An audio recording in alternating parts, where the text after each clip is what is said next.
Oh, welcome back, Devils fans. It is your host, Ace, here on Running with the Devils, where we are talking New Jersey Devils hockey all year long.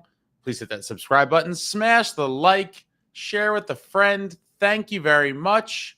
And welcome to Devils Morning Drive, your AM call-in show dedicated solely to your New Jersey Devils. Oh, we got echo. Of course, we got some echo on the first edition of the Morning Drive. I thought it would be interesting. As you all know, I enjoy talking to all of you. A feature that many of you have liked over time is the call-in element of the show. Not too many shows out there talk about hockey in general, never mind the Devils. And I thought it would be an interesting kind of angle to have a morning show where the voice of the fans is heard. Now, I don't think there's tons of Devils fans. We are a small market team, not as popular as some other teams in other cities, but the New Jersey Devils fans are a strong group, a resilient bunch, a bunch that has high hopes for this 25-26 season. And a lot of people have been underwhelmed thus far with the offseason moves, or lack thereof, I should say.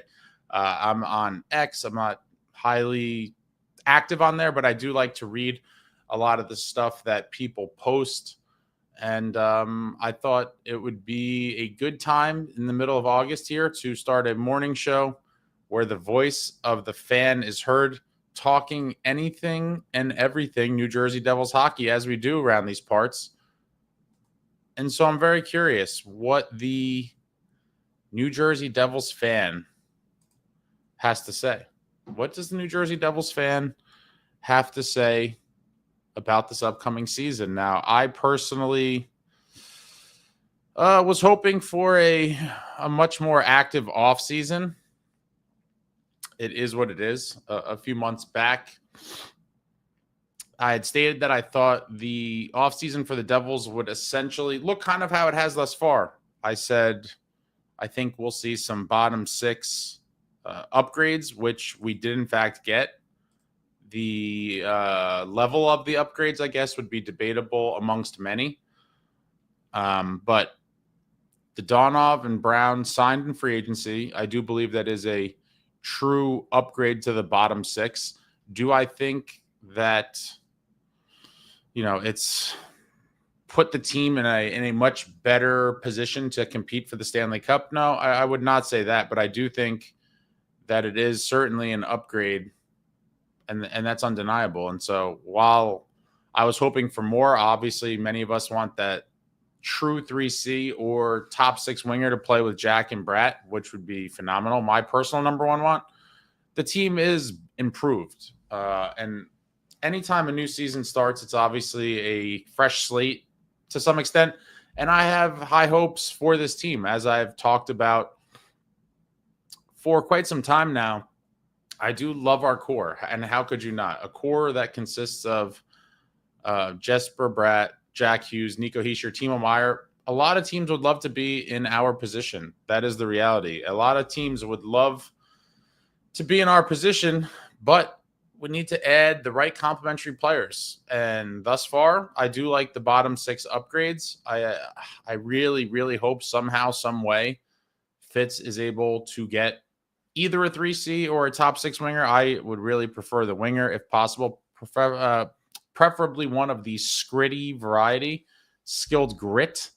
I do think that is an element that is still underrepresented on this roster, but Rome wasn't built in a day, but the time is ticking. As I've talked about for a while, I do think the true window for this team to win a cup started in 22-23. And now a lot of people are on the team overachieved and this and that. I mean, I don't think they overachieved per se.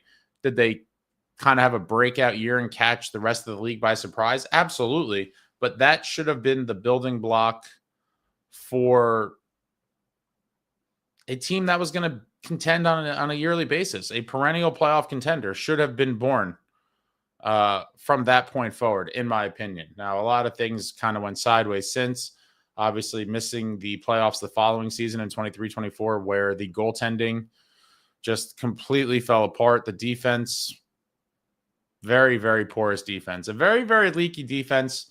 Shimo Nemitz, Luke Hughes playing big minutes as very, very young guys in this league.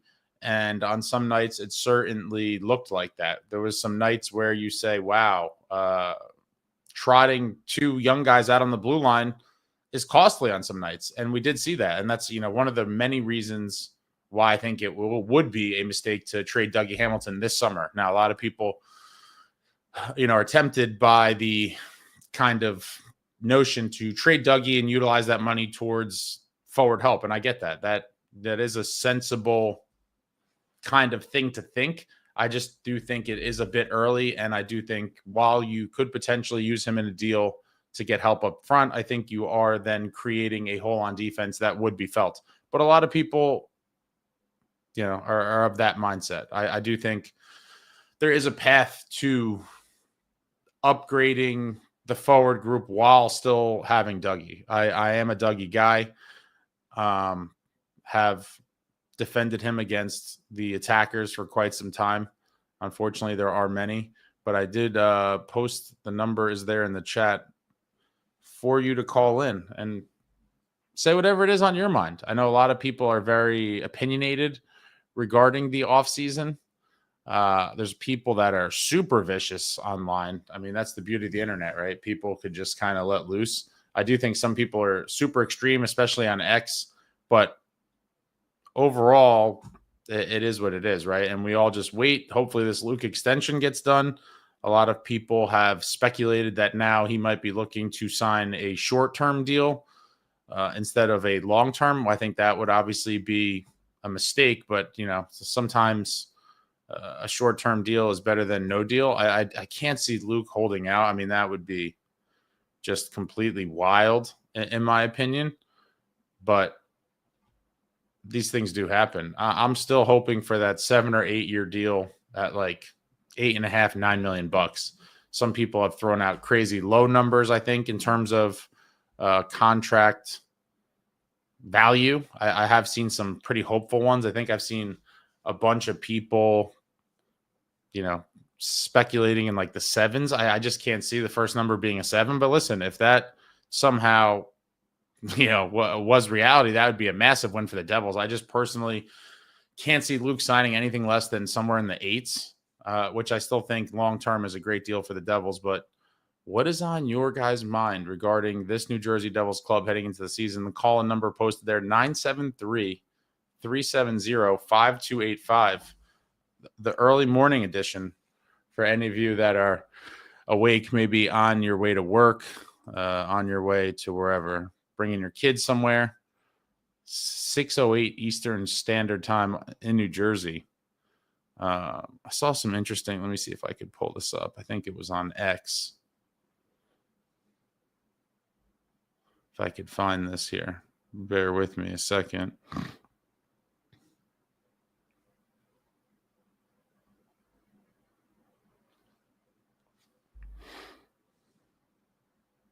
Yeah, a lot of like bizarro kind of rumors and stuff. I hate talking about like ridiculous rumors that aren't really founded or based on anything. Let me see.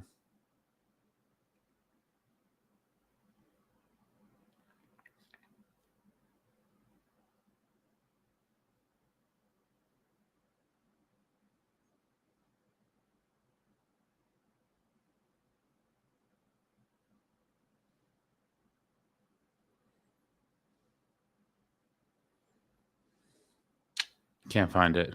I can't find what I was looking for. But let me pull something else up.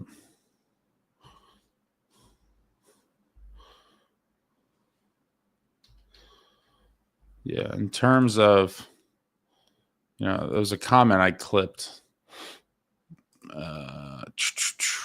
the other day, which I think kind of summed up where a lot of people kind of fall at the moment. This one, I forget what video this was on, but this came from Pucks and Picks. And he said, we are in an almost Toronto make-believe cycle, not only with the core, but also with Fitz. We just have to keep hoping. Fitz is likely done for the offseason. Now all hopes lay in season. tweaks, major additions, rentals, but essentially running things back perpetually and hoping something different happens. Now, this is a big season coming up. I did put out a video, I don't know, a week or two ago, that this could be what I called the last dance, the last crack, if you will, at a Stanley Cup for this group with Dougie. And I, to some extent, could be Nico. Now, I don't think that is the case, but there is a world where that could happen. But it does seem like we are almost in that Toronto Maple Leafs territory where, you know, at some point something has to give. How many times can you essentially bring back the same team and hope for a different result? And so Pucks and Picks is saying here, you know, are we now like the new Leafs? And then he said not with the core, but also with Fitz. I don't know, you know, what the situation is behind, you know, closed doors, what goes on. I do think Fitz is fairly secure, I would say, in his role. I don't think that he's on the hot seat now. If the team like completely tanks, could he be? I think so, but I just don't anticipate this team ever just falling off a cliff that dramatically. I do think, assuming they're relatively healthy, no major injuries, we will see them make the playoffs. And you know, what happens in the playoffs is anyone's guess. Could they be one and done again, or maybe win around and get knocked out in the second? For sure. And I think to ownership, that could be enough. You know, as long as the team it doesn't become completely irrelevant, that could be enough. And so as far as Fitz goes, I don't really feel that the end is near for him as some people do. But, you know, who knows? Things could change quickly in the course of a season. But like I said, unless they completely tank, which I can't see happening, I don't think that's the case. But I do agree here with Pucks and Picks that Fitz likely is done for the offseason. It's unfortunate.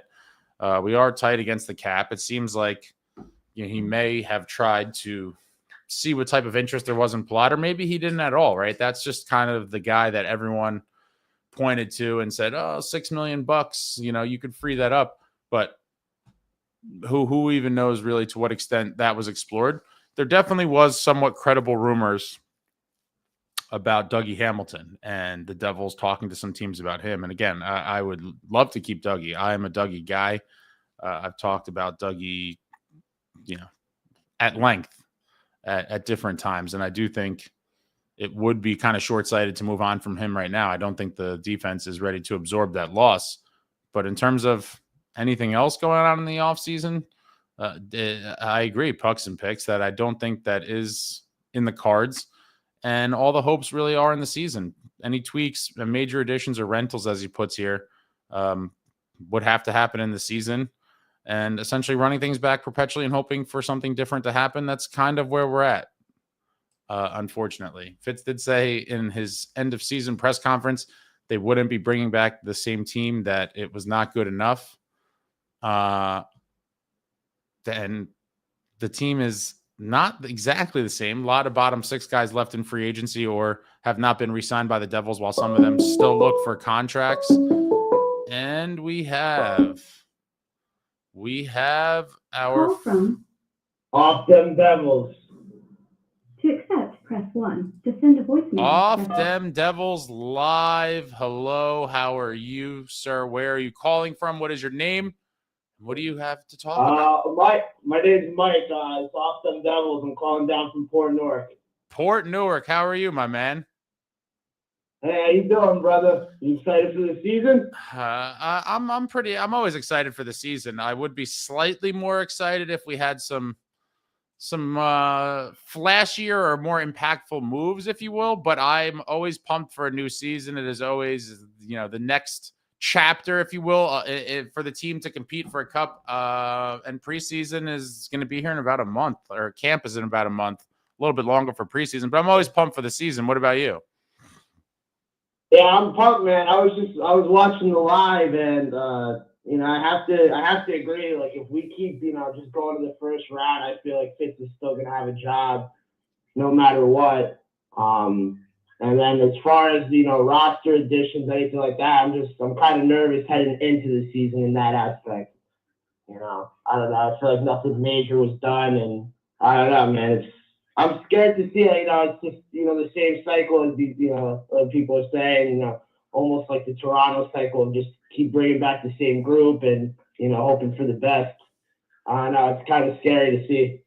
No, I completely agree. And I do think there are some people that think like, oh, we have to win a couple rounds or whatever for Fitz to keep his job. And I honestly, I think just making the playoffs might be enough for him. As people have criticized, the ownership group, we don't really know like exactly where their head is at, but it does seem like, they are primarily concerned about making money. And I do think as long as the team is somewhat relevant, makes the playoffs, they will certainly make money throughout the regular season, and playoff revenue is pretty good too, even if you only get a couple games or 3 games in the first round. And so I do agree. I think just even making the playoffs could possibly be enough to keep them around.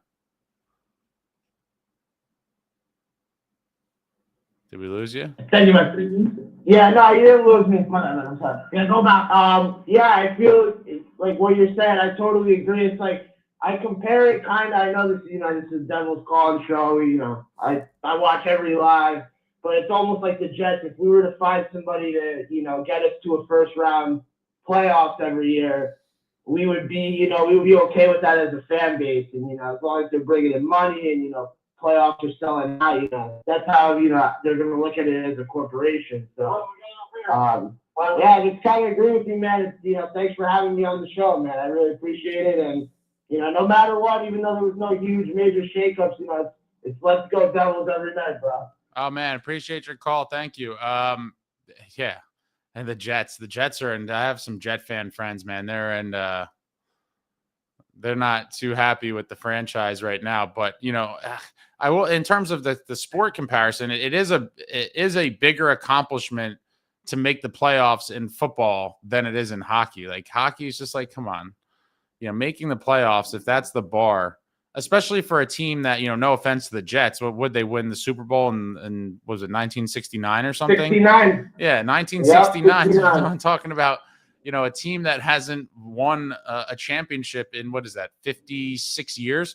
And I get it. So that, and especially with some of the recent years the Jets have had, making the playoffs would be kind of a big improvement. But for the Devils, they won a round only 3 years. Well, really, it was only 2 years ago and some change calendar years wise, but 2 seasons after that, kind of regression, right? It's like they had this great season, made the playoffs, they won a round, and then the next year you missed the playoffs, and then the next year, being the season that just happened, they make the playoffs but just get absolutely steamrolled.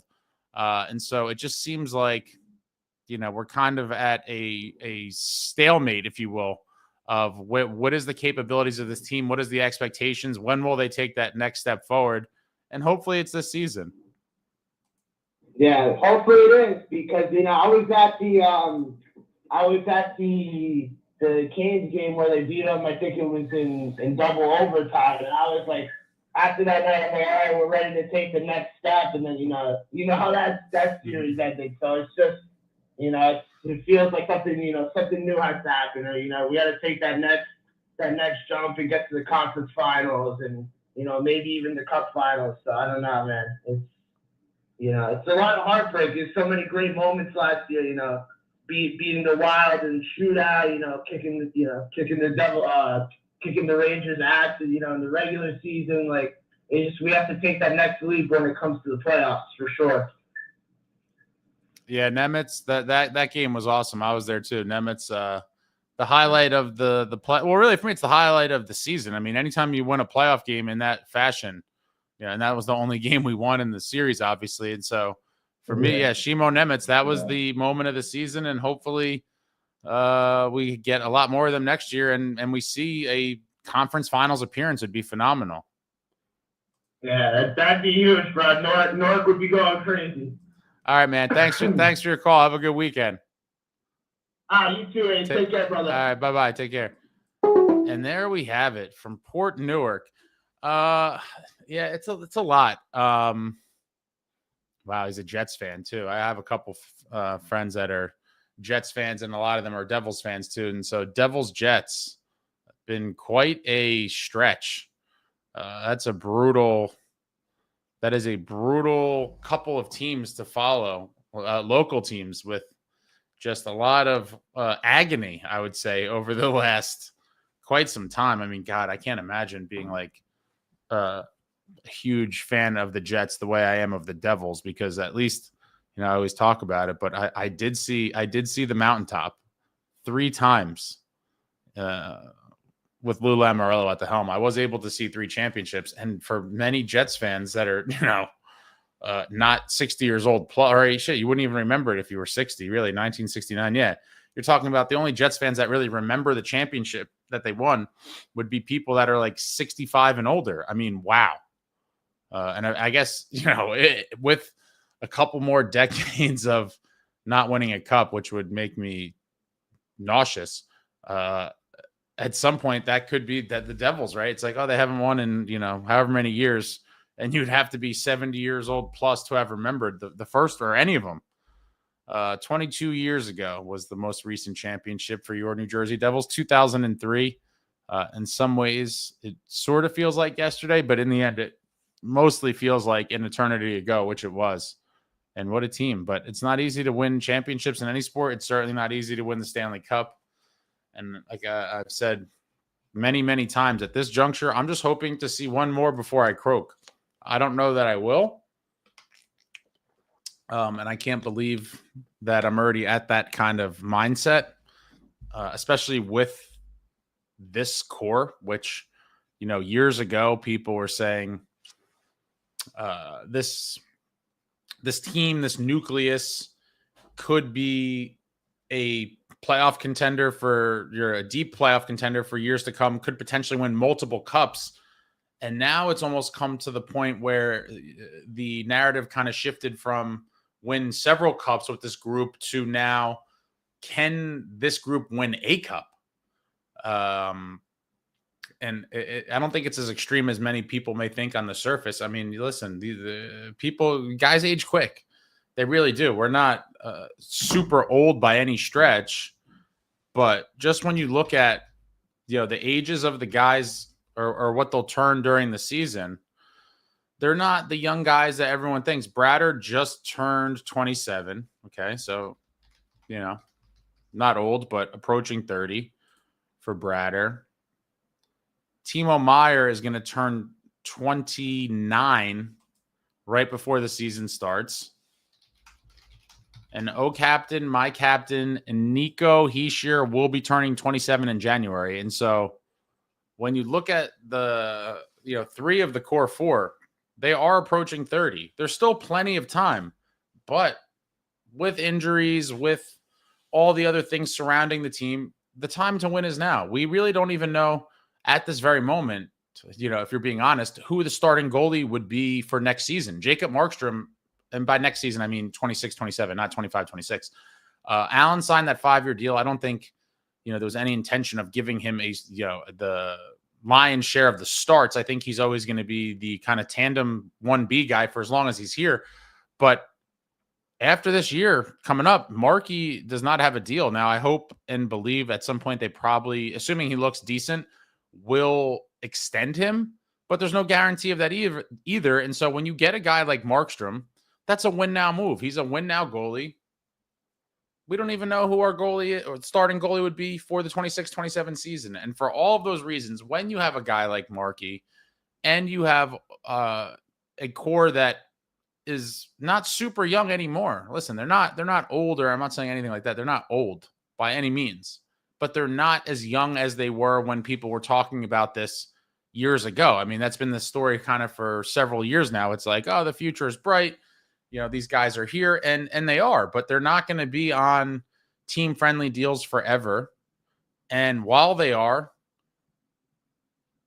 in a great stage of their career in terms of production and all that, you got to try to put the right pieces together to win. I mean, Nico, free agent in 2 more seasons.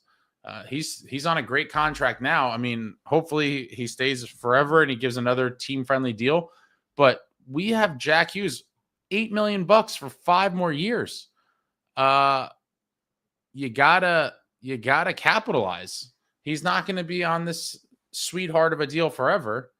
And it's time to take some of the draft capital, maybe some prospects that people, don't want to part with necessarily. And you got to part with them in a trade for win now pieces. Win now. Any proven guys out there. There was a ton, being rumored throughout the last few months, and we haven't seen a lot of movement across the league. For whatever reason, it really has been a slow summer league-wide. And I think a lot of people are kind of excusing the inactivity for whatever team you're rooting for because, as a whole, the league hasn't been too active.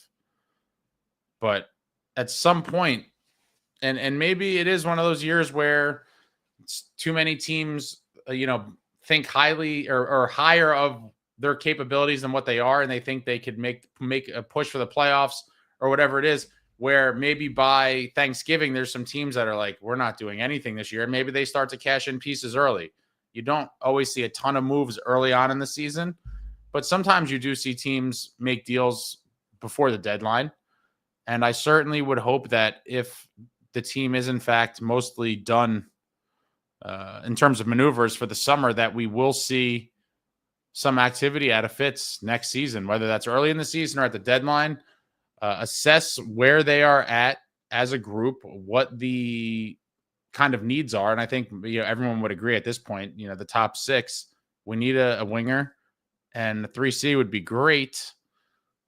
Kind of known needs that aren't necessarily new, that maybe, at some point during the season, we do see Fitz say, you know what, it's time to trade some of these picks, or maybe it's time to trade a young defenseman that we didn't really want to, in order to put this team in the best position to truly compete and get some forward help. A lot of people have been talking about Mason McTavish from Anaheim in the past. I don't know. I mean, people have been talking about him for quite some time, but I feel like I've seen more and more stuff about him online in the last couple of days or so. I would love McTavish. That would be a phenomenal ad. I don't know what, like everything else, it comes down to the money. What is he going to look to get paid? Now, I'd have to imagine he's going to be looking for something not crazy, but something decent. He's an RFA, just like Luke, that hasn't been signed yet. Depending on what type of money it would take to sign him, or if the Ducks did like a sign and trade or whatever, certainly would be a phenomenal addition to the club. But as it stands right now, it's not too promising. But hopefully health will play a role in the season. If they can stay healthy, you never know. But as of right now, a lot of people underwhelmed. Off them Devils, Ace, what do you think is an NHL ETA for Yegorov? I would think at the earliest, 25, 27, I would say 27, 28. And even that could be early. That could be kind of maybe a little over optimistic in terms of rushing him here, which, I get. He's 19 years old. Yeah, I mean, even since 25, 27, 28, he would be still only 21. That's very young for a goalie. I think at a minimum, he plays this year at BU, and then potentially the following season in Utica. But yeah, it really just depends. I think a lot depends on how he looks next year and all that. But I could see a world where he plays at BU for 2 more years. So that'd be 25, 26, 26, 27, and then plays in Utica 27, 28.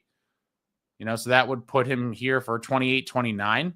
I think anything less than that, you're talking about, guys, especially goalies, don't necessarily develop that quick where you could just thrust him into an everyday NHL job at 21. I mean, it's just very rare that you see that. And I think with Allen signed for 5 years, I don't think he's obviously going to play all that. But with him signed for 5 years, the potential for Markey. Call from George. Hello. Good morning. How are you, sir? Absolutely fantastic. Hello from Port Jervis. Port Jervis. Yeah, I'm in New York. Very nice, very nice. And what is on your mind regarding this New Jersey Devils team as we sit here on August 15th? Well, for one thing, the part where you were wondering about why the teams in the NHL aren't doing anything, you got to remember there's that whole new CBA coming up, where all the teams are either holding on to their money or waiting to see they're gonna have next year, because next year prices are definitely gonna go up on every player. Yeah, but even taking that into account, it just seems like an eerily quiet summer of just like really nothing at all really substantial. I mean, league wide, I'm trying to think what has been like the biggest kind of headline of the summer, and there's really just a whole lot of nothing. No, I agree with you. It's very quiet, but the only thing I can think of is the new CBA coming up next year and trying to, just holding off on this summer and then going full out next summer. Man, I think there is some. Let me see. I think the UFA list for 2026 is pretty crazy, but in terms of like, does no one want to improve their team for this season?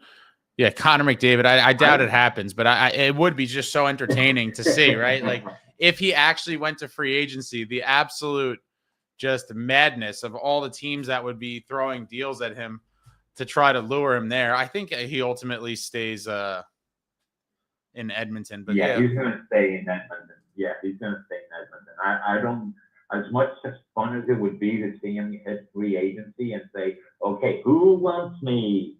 And watch people just throwing money at him like a stripper. No, he's going to stay in Edmonton. But yeah, as far as the quiet moves, new CBA, I can't think of anything else. Like you said, who doesn't want to improve their team, right? You'd imagine at least that the teams that, well, the gold standard, Florida, their improvements came from just or not necessarily improvements, but were able to keep everybody on team-friendly deals, and it's truly amazing when a winning team can be built like that. Bill Zito, just what an incredible GM, but gets all those guys back on super team-friendly deals. Man, it must be so nice to be a Panthers fan. I'm just so jealous of them. I used to hate Florida, but I have to admit what they built down there is just awesome. I mean, I was having so much fun watching them in the last playoffs, just watching them manhandle everybody. And much as I hate Brad Marchand, oh my God, he just made me laugh the entire playoff series, all of them.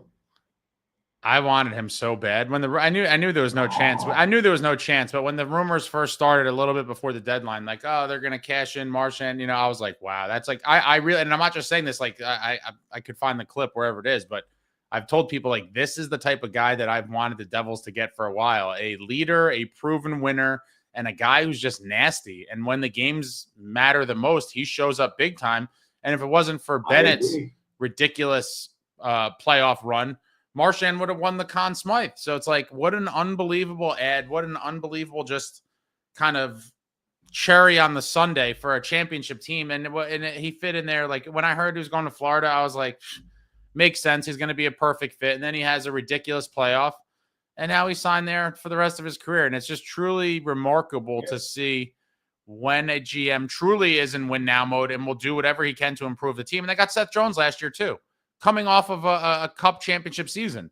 The following season, they get Seth Jones and then they go and get Marchand.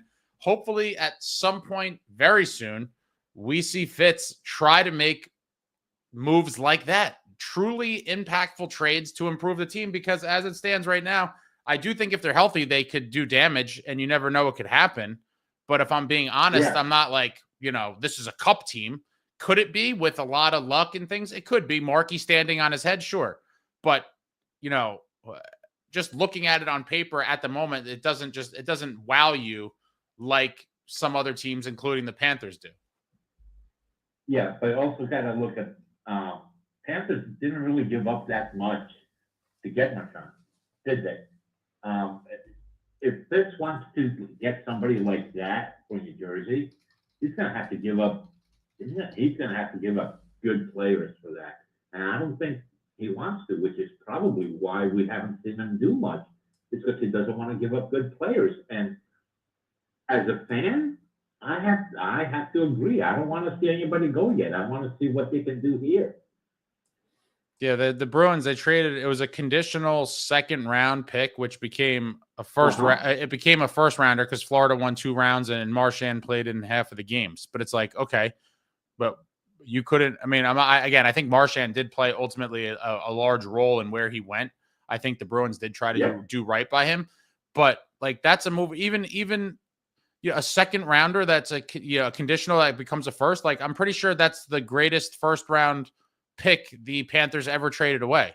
I mean, the guy was monstrous, and so you have to make trade. You can't constantly obsess about futures and prospects and picks because at some point you're just talking about how bright the future is, and I kind of feel like we're at a crossroads here where we've been kind of hearing that for a while now. The future's been bright for a while, and I do believe the future is somewhat bright.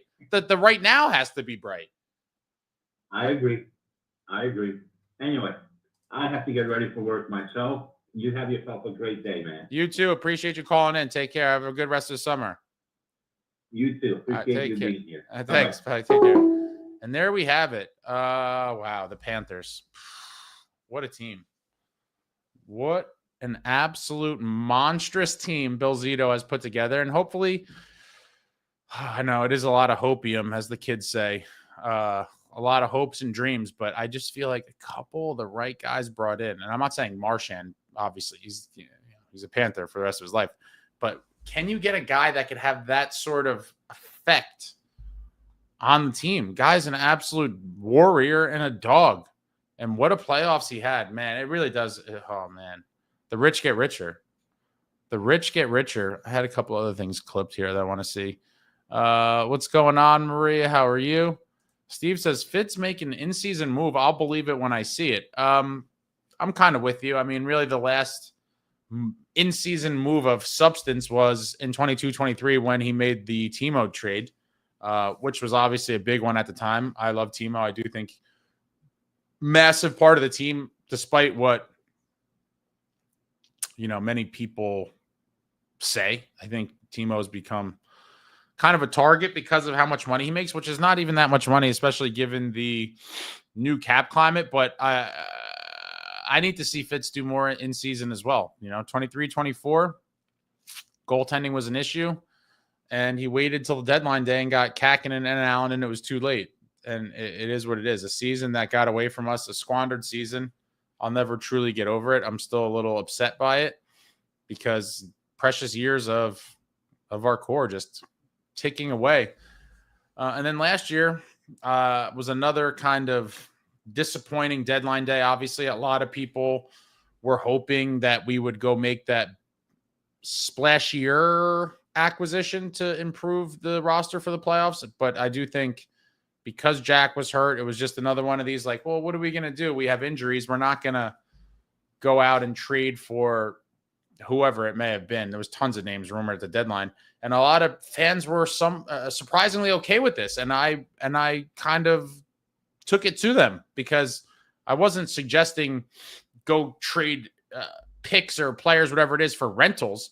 There were plenty of names that were out there of guys that had term, that had some years left on their deal, where I said, listen, you're not just trading for a rental to help for this year. And I hate the loser mentality of the crowd that has kind of adopted we had all these injuries. What were we going to do? Wait till next year. It is loser mentality stuff. I do think it is plaguing a large portion of the fan base and the organization to some extent, but I never wanted the team to use assets on a pure rental. There were guys out there that had, whether it was 1, 2, 3 years left on their deal beyond last season. And so I do think there was opportunity to get something a little more substantial than Sprong and Glass, but here we are. And so to Steve's point, maybe this is the year that Fitz gets a little more active in season and we see a more aggressive Fitz. I think if the team it is interesting because we can never prove it, right? But like if the Devils team we saw in December, or through October, November, December, where they were looking like a true kind of cup, at least legit cup hopeful, maybe not cup favorite, but at one point I think before the holiday break, we were definitely in the conversation of like, is this team legit? Are they a real cup contender? If we saw, I should say, that team kind of continue towards March, I do think Fitz would have been more inclined to, and assuming we stayed healthy, obviously, I think that the injuries, I think is a kind of element in the recipe there that once the injuries happen, he gets very skittish. But assuming that team looked that good going towards the playoffs and was fairly healthy, I do think we may have seen Fitz a little more willing to trade draft picks or prospects, or maybe even a young defenseman to get a piece to put us over the top. But I do think once the injuries come into play, everyone's like, well, this isn't our year. Just sit back and wait. And I just think it's a loser mentality. There's going to be injuries every year. That's just part of the game. Hopefully it's not to the extent that we saw last year or even in 23-24. But I do think that is a roadblock that once they happen, it kind of derails any sort of acquisitions that are going to be impactful. And again, no shade to Sprong and Glass, but if you're a true win now kind of team, your deadline day has to certainly look better than that, because it certainly was underwhelming to the majority. Now, there were people out there that were trying to convince you that these were great moves and blah, blah, blah. But I'm sorry, anytime you truly want to compete for a cup with the roster the Devils had up until the deadline, when you looked at, a lot of the forwards in the bottom six, you're like, what the hell is this? How is this still going on? With no disrespect to those guys, but when you have several players on a nightly basis that are really AHL players, that's an indictment on your depth, and you need to do something about it. Southern Devils and Marchand was a beast in the playoffs. What an animal. What an animal. Stick Figs, what's going on? Super early where you are. McDavid to the Sabres, the city of Buffalo would be on fire. That will never happen. That will never, ever happen. I could only see McDavid probably going till, if he ever left Edmonton, I do think it'd be the marketing play in the States. I think it really would be either New York or maybe LA as major markets. And I think the league would probably love either one of those scenarios. I think Connor McDavid in New York on Broadway would be a dream for a lot of the suits in the NHL, if you will. A lot of the execs would love to see Connor McDavid in New York. That's blockbuster big business stuff. It'd make me sick. It would make me violently ill. But Stickfigs, all roads point back to the 22-23 season, defining season of my generation, and probably nothing more. Oh man, if that ends up being true, Stickfigs, that would be awful. I mean, so far it's been the best season of, I guess, what you're going to call your generation. But I mean, God, we won a single round. Granted, it's a little juicier when it's against your arch rivals, obviously. And so a first round win over the Rangers is definitely more exciting than like a first round win over, say, the Penguins or any other really team that doesn't have the history that the Devils and Rangers have.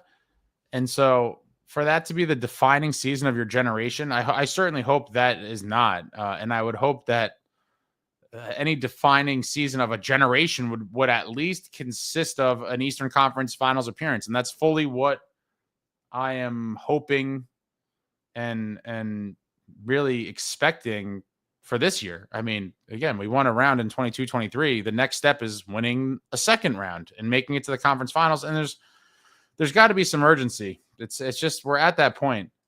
Steve Robinson, I'm not totally down on Fitz, but I wish he'd be a bit more bold. I'm with you when now he also gives out no movement clauses like candy. Yeah, I'm pretty down on him at the moment, and I have been for a while. And it's just because there's a super reluctance to make meaningful moves, and it's more of the future is bright stuff. And listen, like I said before, the injuries are always going to be a part of it. So if Jack say gets hurt and you're just like give up on the season and you're not going to go trade for anybody, I think that's terrible. And I think it sends a terrible message to the team too. It's like, oh, without Jack, I don't believe in you. And several of those games against the Canes in the playoffs were pretty damn close, and could have went the other way. I mean, really, we just completely imploded in game 5, 3-0 lead blown. I mean, what a painful way to lose. And in an elimination game. I mean, we should have won that game. The odds, I guess, per Vegas of the Devils winning that game after they were up 3-0, I'd have to imagine was like probably 99%. And so they win that game. You're like, okay, well, even if they lost in 6, that's 4-2 is a lot more respectable than 4-1. We got the old gentleman's sweep, but you need the urgency to truly try to win now. Was that Aiken? If we are going to get past Carolina and Florida, we need size and strength. Talent is not enough. Completely agree. Skill is great. Talent is great. But at some point, you need a combination of the two. And Carolina and Florida are 2 good teams that we probably would, at a minimum, would have to get through one of them in a playoff run if you're gonna win the cup. Obviously, now I'm not expecting the Devils to win the cup this year. I mean, that would be phenomenal if they did. But Carolina has owned us forever. Everyone knows that. I hate the Hurricanes. They've quickly become like the number 2 hated team on my list, only to the Rangers. No one could ever top the Rangers for me. I've talked about this before, but just growing up in northern New Jersey with tons of Rangers fans and constantly have to listen to their crap. And then the storied history between the 2 teams since, in the past 30 some odd years, some great moments in the rivalry. And so for me with that, right across the river, all the history, all the series, all the bad blood between the fan bases, that will forever be enemy number 1. But the Hurricanes, because of how much they've owned us, they are firmly my number 2. And I don't see them getting past what used to be the Flyers back in the day, by the way. For the old time fans, I'm sure a lot of you probably were on that kind of wave as well, where it was like Rangers number 1 hated, Flyers number 2. For me, for the past very long time, it's been Canes number 2, just because they've owned us for so long. And it would be so nice to eliminate them finally at some point. Now, the current version of the Devils with the core they've already experienced, getting knocked out by them twice. And man, I hate them so much. But with, like you said, Aiken, we do need some size and strength. And that's why I love Timo. And hopefully we get another guy or 2 that could kind of bring a combination of the skill and grit and make us harder to play against. Playoff warriors. David chimes, most of our fans don't follow what other GMs get done wheeling and dealing and don't realize how much of a grandma Fitz is. Low bar for GMs, high bar for coaches and everyone else. I think that's a fair point, David. There is a large portion of the fans that, for whatever reason, do believe like Fitz has done a good job. I forget who did it. It may have been, I think it was the Brat Pack on X put out a poll. I think I may have seen someone do one on Instagram as well, but there was a poll and it was like, how do you, or what type of job has Fitz done thus far? And I think the options were like, was good the best one? Now I got to try to find this. But either way, the gist of it was, of the people that took the poll, let me see if I could find it real quick. An overwhelming percentage, I think it was 75%. How many days ago is this damn thing? Here we go. So it was in the 5 years since taking over as general manager of the Devils, Tom Fitzgerald has done a blank job. And the options were, I'm actually going to just, I couldn't believe it. I mean, yeah, I think there's a combination of things at work with a poll like this. And I do think overall the people on X for whatever reason are maybe a more optimistic bunch for whatever reason. And I think a lot of it probably has to do with age and just, younger fans or newer fans. But yeah, in the 5 years since taking over as general manager, Tom Fitzgerald has done a blank job. This was 6 days ago, and your options were awful, bad, good, and amazing. 833 votes and 73%, an overwhelming 73% said good, which I found to be somewhat disturbing. Because in the end, for all the reasons that people have even mentioned just in the past couple minutes, not good at all. Not good at all. In the 5 years, what have we done? We won a single playoff round and 2 other games against the Canes in losing series. 1 game in the second round in 22-23. And then obviously 1 game this past season. So you're talking about 6 playoff wins with the pieces that he inherited when he took over. I mean, you have to do more. I'm sorry, but I can never say that someone that stepped into that situation did a good job since. I think it's wild. Stickfix, admit it, you love Twitter. Absolutely not. Absolutely not. But I think that is an indictment on, I guess, to some extent, I would say fans overall. But I mean, how could you, in your right mind, despite the history and the resume being what it is, how could you possibly vote good? And that was 73% of the people. Pretty wild. I mean, yeah, I don't know. What would you point to as the reason for that? Like, what has happened for you to be like, yeah, good? Crazy stuff. Donnell, just to let you know, I did get an Adidas made in Canada. Very nice. Luke Hughes, team issue jersey, home jersey 56 and away 54. Very cool. Very nice. The Adidas has been phased out.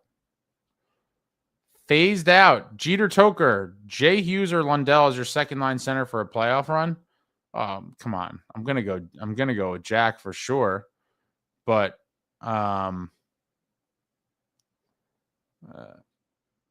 hopefully we see Jack stay healthy and just dominate. When healthy, Jack is lethal. Absolutely lethal. And hopefully we see a long, fruitful career where he plays 82 games tons of times and just dominates in the playoffs. And this is another big season for him individually, obviously. A big season for a lot of guys individually, but the team is going to really need him to be able to play the majority of the year and obviously the playoffs if we have any hopes of going anywhere. Stickfigs, Rangers... The chant needs that chant needs to go past maybe the first 2 parts. If you know, you know. Some of these things go back to the old arena for the old time fans. Some of these things have been around forever. Stickfigs, acing that Brat Pack pull at like 75% for good ruffled my feathers. Yeah, I was honestly shocked. I thought half, you would see like 50%, which I still think is like criminally high given everything we just talked about. But to see 73% of people put good, I mean, whoa, like what is your expectation? Do you want to win? Do you know what it takes to win? Coming off of 2 seasons that were just different levels of shit, but missing the playoffs after a franchise record-setting season was a knife in my chest. And then last year, obviously, was happy to get back to the playoffs, but not good enough. Out in 5. Steakfix says, according to the replies, most people were looking for meh, but if they had to choose, they would lean good. I'm happy they can be so optimistic in life. I cannot. Oh, I absolutely cannot. That is an overwhelming optimistic view to say they were looking for Matt. I mean, well, then if that's not there, then go with, wait, let me see the categories again. Yeah, I guess it was just too extreme for them to say bad. But I feel like that kind of is bad. Yeah, I didn't want everyone to vote awful. I'm okay with you not saying awful, but if it goes awful, bad, good, amazing, I feel like awful and bad are the only acceptable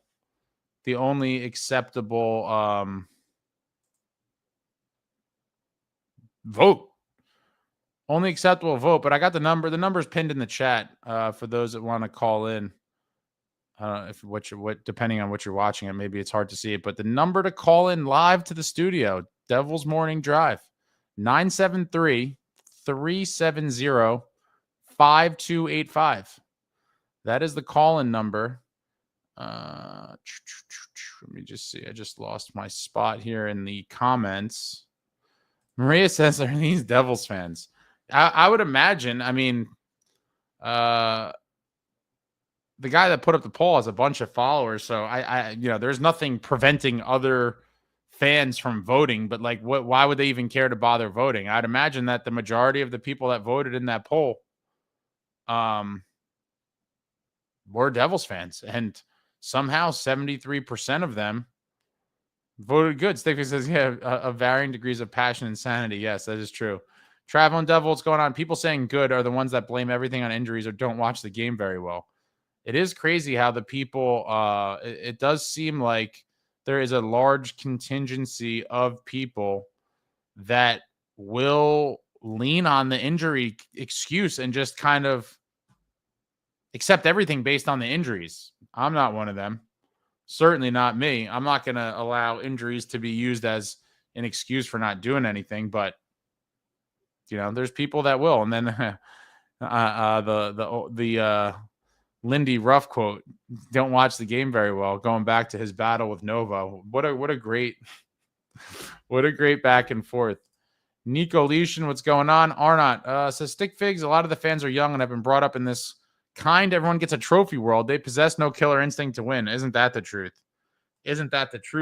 The participation trophy era. It is a lot of people just accepting mediocrity. And again, I am an old man and I saw greatness and I just want the team to return. More than me wanting to witness it all again, I want the young kids and the people who aren't even young kids anymore. I want the newer fans to get that feeling that I got, which made me a hardcore fan. I would have been a hardcore fan even if they had never won from a young age, but being that age and seeing them win a cup and then, be a perennial playoff team, that really like cemented it. Like to watch a team that every year you're like, they could win the cup. I'm not saying they're gonna, but they could. It wouldn't, no one would be shocked. After 1994, I would even say that's the year I became a fan. After that, for years and years, while they weren't a cup favorite every year, if going into any season, no one would have been shocked if the Devils won because the pieces were there and they were that good. And it was like, if they win, no one's shocked. And to have that feeling over a stretch of a good amount of years and just see some absolute legends play for the Devils and wear the Devils jersey, what a time to be alive. And I want fans that haven't experienced the team winning to experience it, because to finally see it is amazing.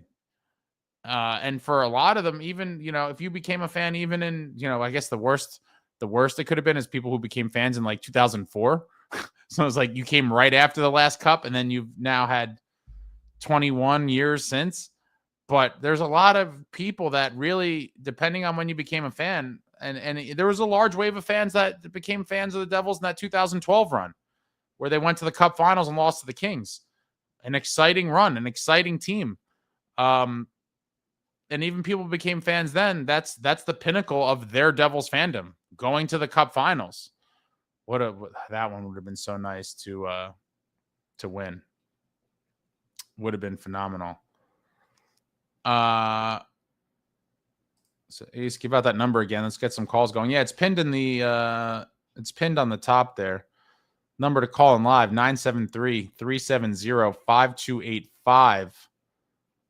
What is on your mind regarding this New Jersey Devils off season going into the season? Sam says, do you have any Martin Brodeur stuff jersey?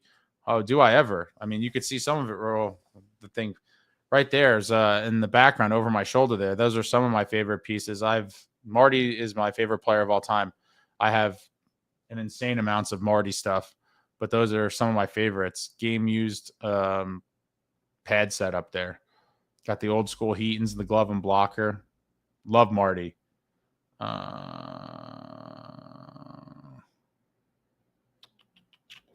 David, what's going on? He says, I posted a poll on Facebook. 4% great, 65% good, 15% average. 4% great, 65 good, 15% average, 15% below average, 1% terrible. The average option didn't change things. Fair point. The majority of people, and I think a lot of it has to do with the fact that people don't want to believe that their team is in bad shape, and it is interesting because for certain players, like, yeah, there's players that I feel like get hated on more than Fitz. But for whatever reason, these people are believing he's doing a good job. I mean, listen, I just want him to do a good job. Win now. Win now. Injuries did not stop the Panthers. Yeah, it's crazy. Some dogs. Matthew Tkachuk was playing injured. All kinds of injuries. He's going to miss the start of the season to heal up. What a warrior. They are just the gold standard in every way. Arts is night and day, the team from the late 90s and now. You couldn't be more correct. Night and day. Night and day. But hopefully one day we return to that level where the team truly is a threat to win every year. And I really thought we were going to see that in 22-23. It hasn't panned out yet. And again, there was a lot of injuries and stuff, but there also was a lot of inactivity. Do you have any Martin Brodeur stuff he played for the Blue? Yeah, we just talked about that. Sticks and all kinds of stuff. Jeter Toker, funny you say that Ace became a fan the year after the lockout first. Started going to the Meadowlands at 6 years old. Missed all the cups. At least I saw the end of Marty's prime. And Jeter, that's a lot more than a lot of people could say, right? Granted, that does suck that you did miss the cups, but you did see a good almost decade of prime to near prime Marty Brodeur. And that 06-07, I think it was the 06-07 season where he just was completely dominant. And for the people, for the naysayers that are like, oh, you know, Marty had Stevens and blah, blah, blah. Yeah, his 48-win season was in 06-07. 48 wins, 218 goals against, and a 922 save percentage with 12 shutouts. Yeah, statistically, one of his best seasons, the most shutouts, goals against. I mean, he had some years that were just absurd. Sub-2 goals against seasons. 96, 97, and 97, 98. What a career. Marty was just so damn good. But yeah, to be able to see prime years of Marty, even after the Cups, is a lot more than some of these newer fans could claim, right? It's just depending on when they became a fan. Pain and suffering. Stickfig's first season I paid attention was 2012. Then 9 years of mediocrity of the next 10. Yeah, 2012. What a special year. That would have been so nice. It would have been so awesome to see Marty win one more and Patty. Would have loved to see, obviously, the Kovalchuks and the Parisis, the Zajaks of the world to get a cup. That was such a fun team. For people that became fans after that, I mean, if you want to see the last time the Devils were truly relevant, watch some clips of that 2012 team. Kovalchuk was an absolute monster. I know a lot of people are still kind of hating on him for how it all came to an end, but Kovalchuk was phenomenal for the Devils. Such an exciting player. Guy was an absolute beast. Loved Kovalchuk, man. That was another year that just a what if. Another what if. Brendan, I became a serious fan in 2013. I was born in 2008. Okay, so I'm a little tired here. Yeah, 7 serious. Yeah, young guy. 17, you became a fan when you were 5. So yeah, you certainly only know mostly pain and suffering. But hopefully, as you get into or approach your 20s, you see a team that is a perennial contender. And hopefully all of you young people can experience what I experienced when I was a kid. It's crazy that I was 9, almost 10 when they won in 95. Super young kid. Then I was 14, almost 15 when they won in 2000. And then obviously the last one in 03, I was 17, almost 18. My senior year of high school. What a legendary just end of a senior year of high school. I was going to all the home playoff games, just enjoying the end of high school, looking forward to college in the summer. What a time. What a time. And yeah, that's the last time any of us as Devils fans experienced the Cup. 2003. Crazy. Absolutely crazy. Missed all the Cup runs. Was too young to remember 2012. Yeah, of course. And we just sucked since. That 22-23 season, man. That was the highlight for a lot of people. And it will continue to be until we get further than that. Winning a playoff round against the Rangers is always a pretty damn good year. I mean, listen, it would have been nice to win another round then, or win a second round at any point. Traveling Devil 2013-14 could have been a good year if Covey stuck around. Yeah, that was all super. And I don't know if we'll ever get the real story behind that. I feel like there's a lot behind the scenes that we may never know. But man, if that the whole thing didn't happen and he didn't go to the KHL, there's so many what ifs. But Kovalchuk, for anyone who hates on him still, I mean, listen, I sort of get it, but getting Kovalchuk when we did was truly like an exciting, holy kind of moment. Donnell also got an Adidas made in Canada warm-up St. Patrick's jersey, size 54. Janssen got on eBay. Very nice. Very nice. Stickfigs Ace, you got to go to playoff games on the cheap practices and tailgates at Continental. I'll never get to experience what you got to. It is true. You will not experience any of that. You could experience a practice, I suppose. And possibly even a tailgate at the Meadowlands if we have another Stadium Series game. But the one thing is playoff games on the cheap. Oh man.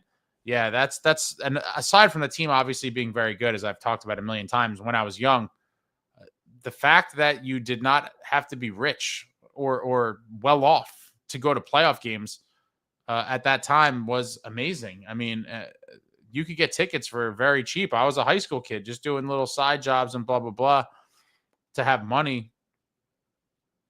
And money was not a barrier to go to Devils even playoff games if you wanted. If you had a couple bucks, 15, 20, maybe 30, you could get tickets. There's tons of, this is back, they don't even have ticket stubs anymore. God, I feel so old. Back in my day, we had physical tickets that they had to scan at the door. Now it's all digital on your phone. I could go on a rant about that forever as well. The lost nostalgia of ticket stubs with the digital convergence taking over our lives. Now everything is just, on the phone and whatever else. And there's no more, I guess some teams probably still have it, but they're getting phased out. But yeah, tickets super affordable. And I've told the story many times. I went to every home playoff game through the first 3 rounds in 2003, except game 1 against Boston. And me and my buddy, shout out to Greg, were getting tickets for playoff games for like, 10, 20, sometimes I think $30 in the parking lot. And often they were lower level seats. For, the Cup finals, I had to pay face value, which was, I believe lower levels were $150. I have my ticket actually over here from game 7. Yeah, it was $150. Lower level for game 7 to put in perspective. $150 for a Cup Finals Game 7 in the lower level. Oh my God. It really is where we've come today. But it is unfortunate for the kids. You got to kind of pick and choose. But you're right, Stick Figs. Some of those things you'll never experience. But hopefully you could get to a practice one day. I think they do a couple a year maybe. And the tailgate. Maybe not a Continental, but MetLife is right there. The stadium is just directly across. Steve, I first came over from the UK to see the Devils lose 5-3 to the Blackhawks in 14. Andy Green scored the first, then Zidlicki with 2 goals. Got to see Brodeur, Elias Yager, and the Devils Dancers. Oh, man, the Devils Dancers. What an era that was before aggressive fans had to go and ruin it. But,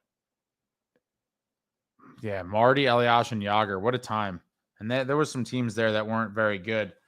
But seeing Marty and Yager on a nightly basis, it was known first ballot Hall of Famers, obviously, even at that point of their careers. They were, something to be excited about in some seasons where you're like, this is not going to be a great year. But 2 of the biggest legends to ever play in the game, Marty and Yager. Interesting era in Devils history. Robert, what's going on? Old man Rob here. I'm an old Devils head since '84. Don't care if we were up or down. I love this team. Could not agree with you more, Robert. I'll always love the team. Loved them for years. We weren't making the playoffs. Always supported. It's been a long time. You've got me beat for sure. Well before my fandom started. I started when I was a little kid, 8 years old. But you've certainly lived through the original bad times, and then you had some amazing times. And now we're kind of back to, I'm not going to call it hard times, but unfortunate times, I guess. Underachieving times where the expectation and the hope is much higher than what we've seen. But I'll always love the team as well, Robert. And hopefully we can kind of enjoy a championship at some point in the near future with a lot of these newer fans who know nothing but heartache.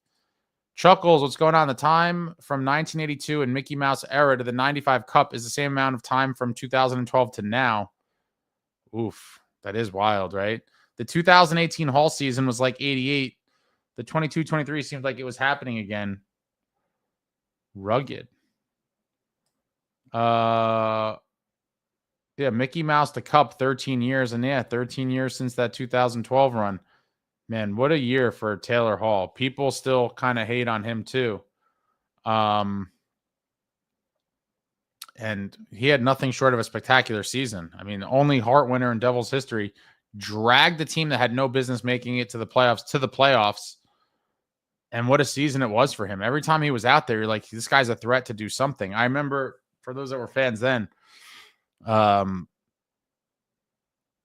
it was an April game at the Rock where he got awarded a penalty shot and he ripped one past Lundqvist. I don't know. That's one of those moments from the regular season that'll stick out to me, but what a damn year for him. Yeah. $30 won't even get you half of standing room only. I don't think did the Devils ever do standing room? I don't remember if they've done it at the Rock, but yeah, no, $30 isn't really getting you into many regular for 30. You get into some regular season games for $30, but playoffs, $30 would take, that ain't happening. Seth Wise says, this is the earliest I have ever been up. Really? Stickfigs said, you and everyone else in the chat can call themselves a true fan for sure. And then Stickfigs, random question. Do you know anyone from the 334 Club? I actually do not. And there is kind of I would like to see, for people claiming it, I would like to see some definitive proof, because there were stories that people were, and I don't even know what the benefit of this would have been, but apparently the way they came up with the 334 was, I believe there were notebooks, or a notebook or multiple notebooks passed around the arena during the game, and people were for them to write down their name or whatever. And people have said that people were writing other people's names that were not there. And so the 334 Club is probably, or I guess rewinding for a second, for those that don't know, definitely look it up. The Devils did some videos about it at some point, but there was a game, and I think, was it 88? I forget the year. Let me see. Was it 88?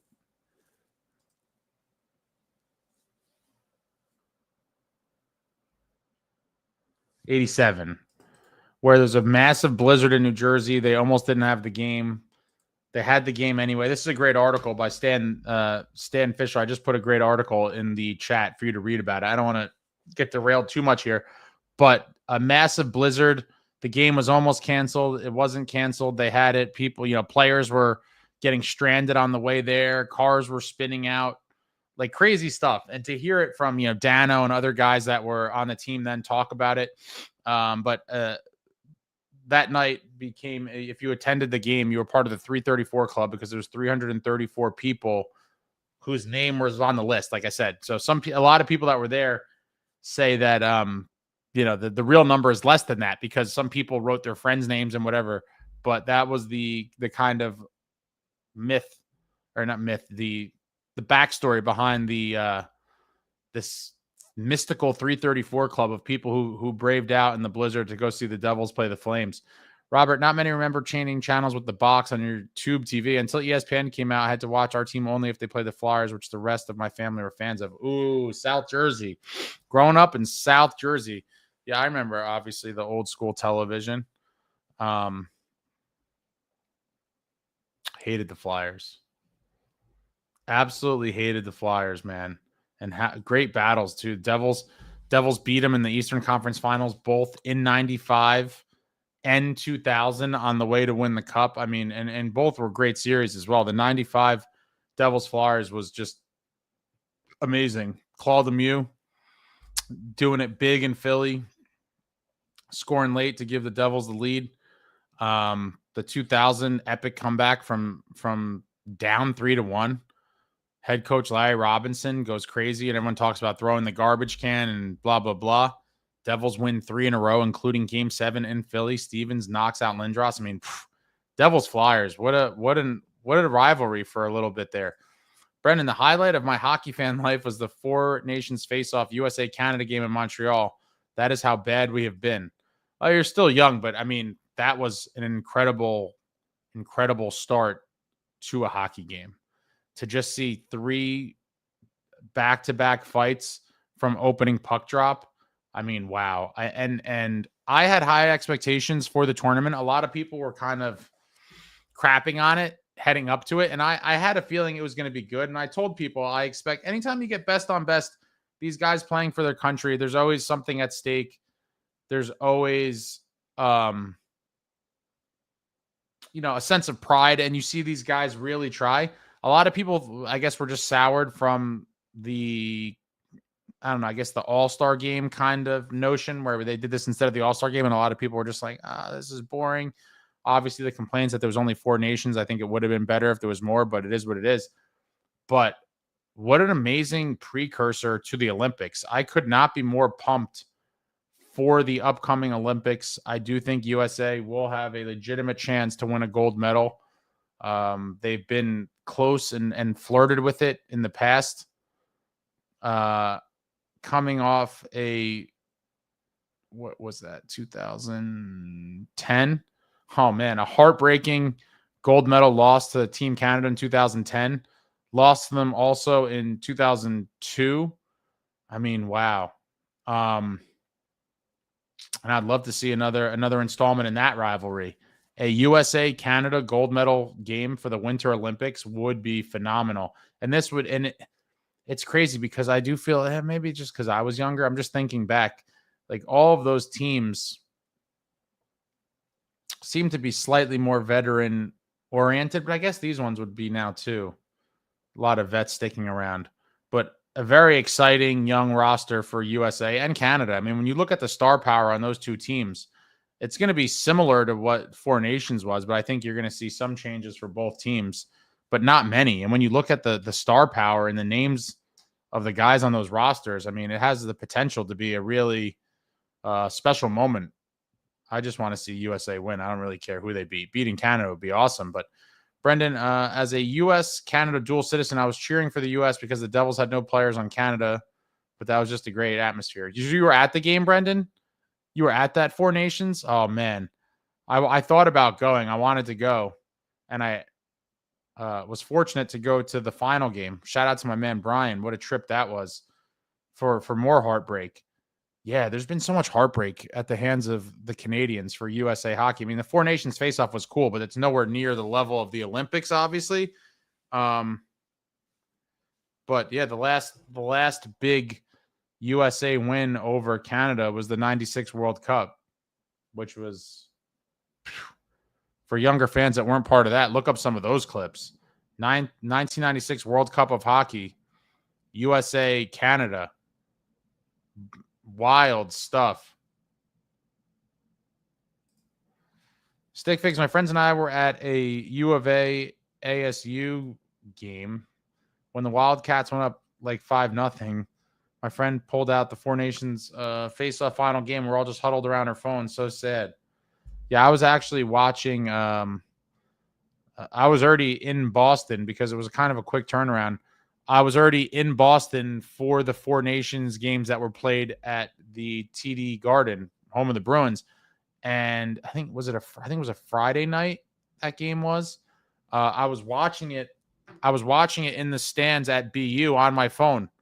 At BU, I was watching Big Mike Yegorov in person, and I forget the timing of it, but the games overlapped for a while. And I at the start of the game, I thought there was going to be something interesting. I could have never anticipated what we saw, but I pulled it up on my phone, and I was going nuts in the stands at the BU arena.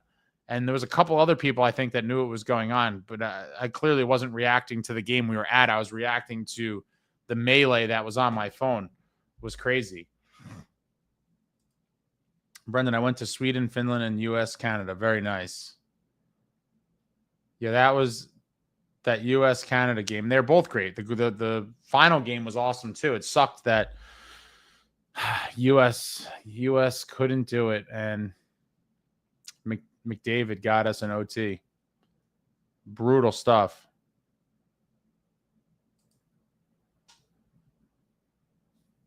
Do we go out here? My internet's been acting up.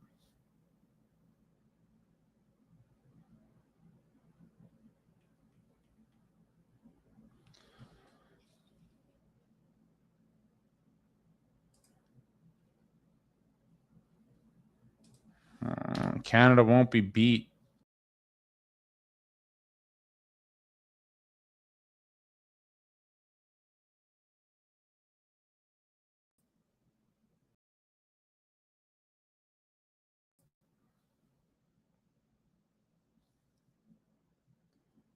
Canada won't be beat for a long time. Yeah, they're going to be a favorite probably in any international tournament going forward for a while.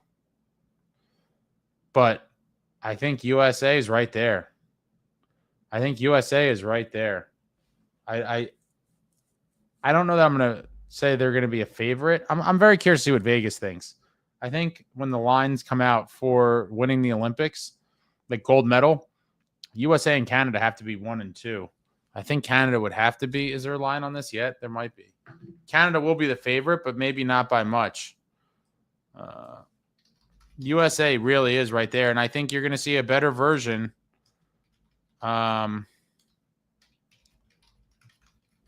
what we saw at Four Nations. Wow. USA is slightly, well, at least on this website, slightly favored over Canada.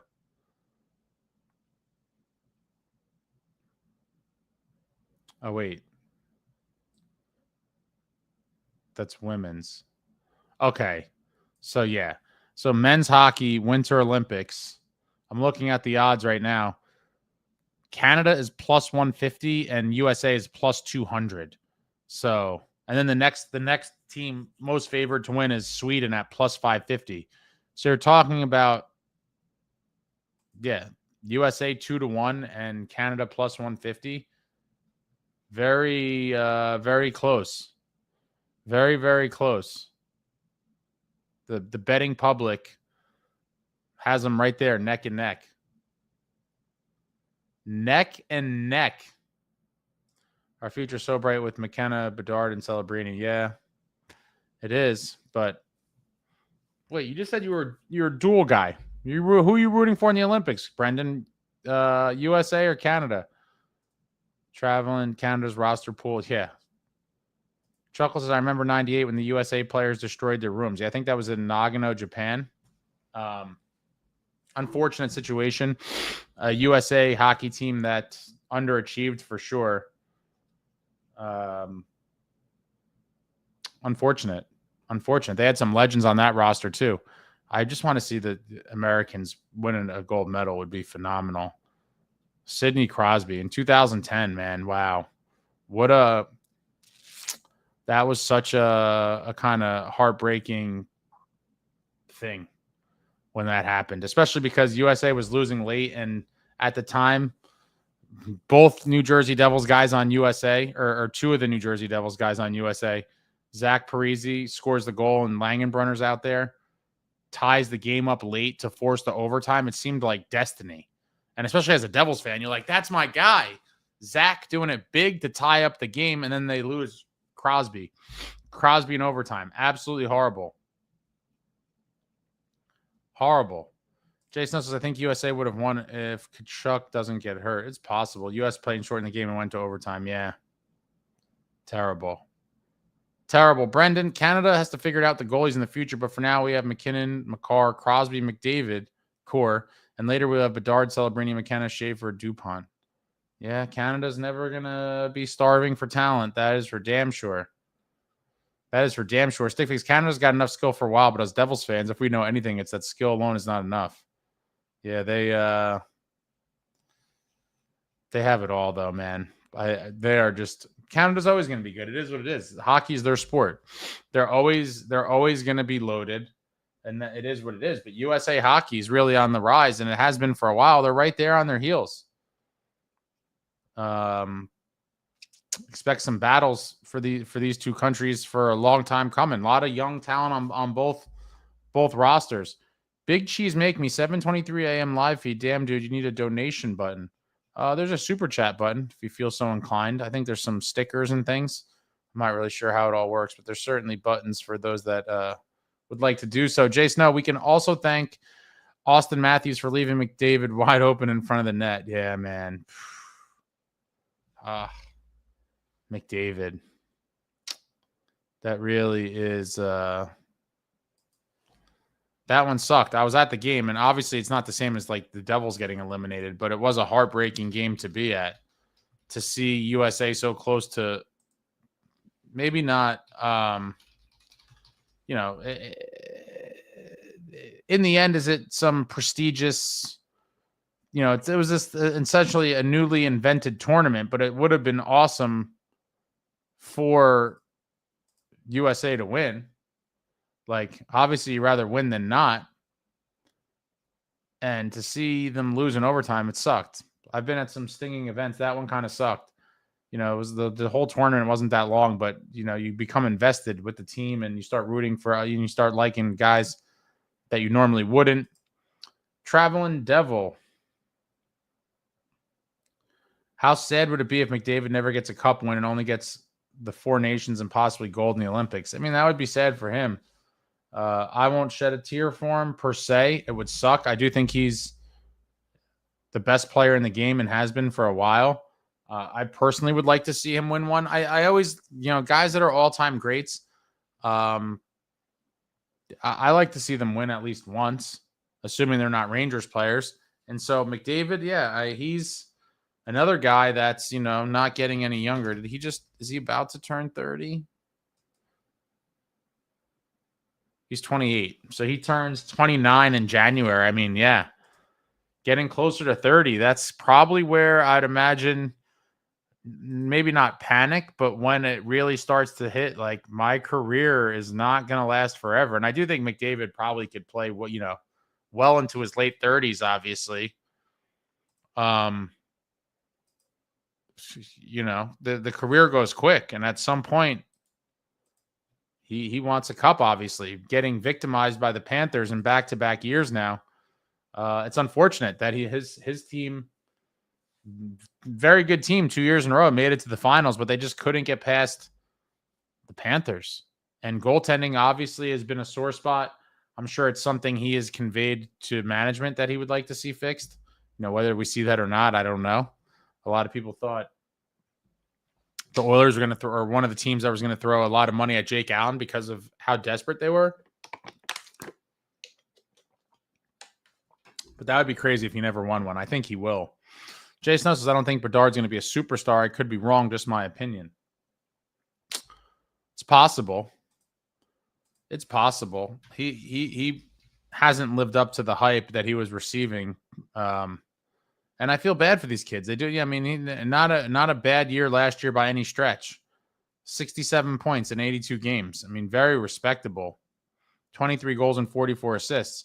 And he's still, he's only 20. He just turned 20 as well. He turned 20 a month ago. July 17th, he turned 20. And so if you look just at how, it took a few years for Jack to put it all together, I think there's a very good chance you kind of see the same out of Bedard. And Bedard had a better rookie year than Jack did. He had 61 points in 68 games. So I do think people are very quick to kind of, label guys or, call. And I'm not that you're doing this. I've seen people call him a bust and stuff. Like he could end up being a superstar, but he could just be kind of where he finished last year. But I do think he's going to get better. Only 20 years old. I have to believe he's going to put up several 100-point seasons if I had to bet on it.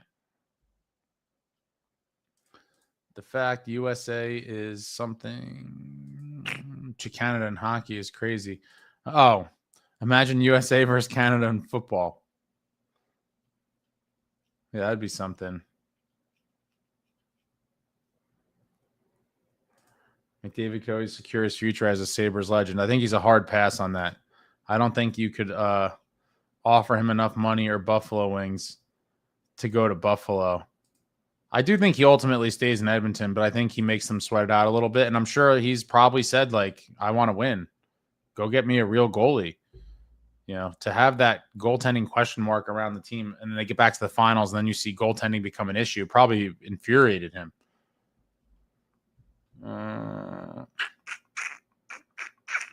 Jason's like, honestly, think McKinnon's right there with McDavid. Yeah, McKinnon's a beast. Love Nathan McKinnon. Jeter says Jack got pushed around that final game. Are you talking about the Four Nations? I mean, listen, you gotta be warrior ready. Put the weight on, but that was a very intense tournament that played like playoff hockey. A lot of people were not sure what to expect. Was it going to be kind of like an exhibition? And no, these guys went all out, much to the dismay of their GMs, I'm sure. I think there were a couple injuries in the tournament, nothing crazy, but international competition, best on best. And the Olympics is going to be something special. I'm very excited for that. I'm also excited for this preseason. I talked about it last night. I do think this is one of the more interesting preseasons for me for the Devils in quite a while, because I do think there is some stiff competition for some roster spots. I think there's a bunch of guys that could steal a spot. With a strong training camp and preseason. There's certain guys that are going to be here, obviously, where you look at the roster and you're like, okay, there's not that many spots open, but there are a couple where you're like, can someone push this guy out? Can someone push this guy out?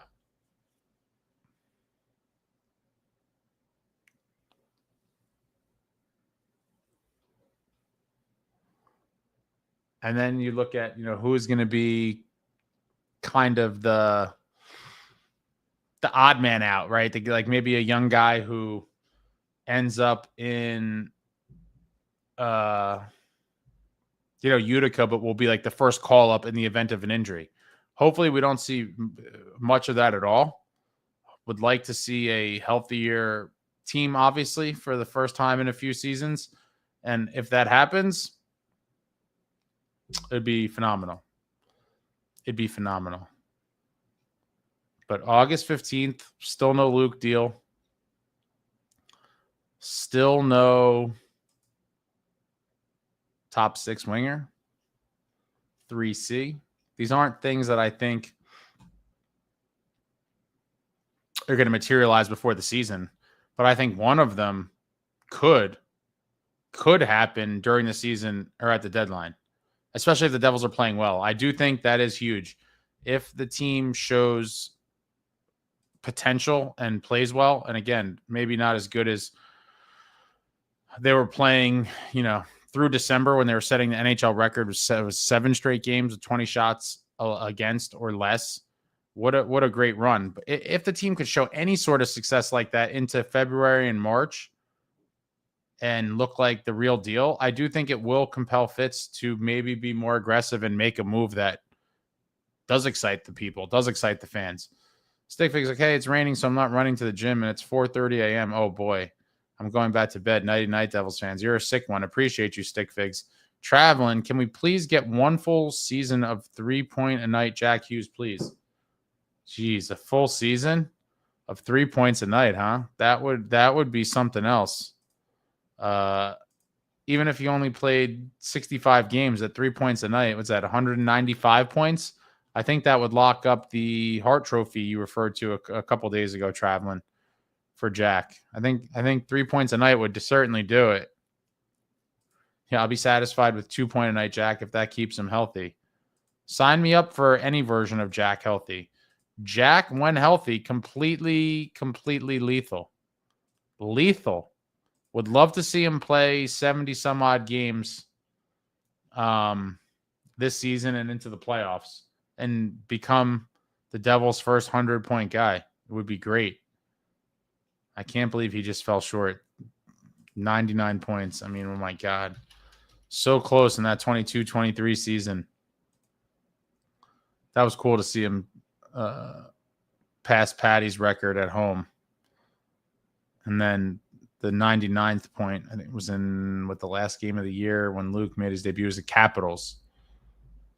Steve, what's going on? Is Kovacevic officially on LTIR? Everyone keeps saying he's banged up worse than we were hoping.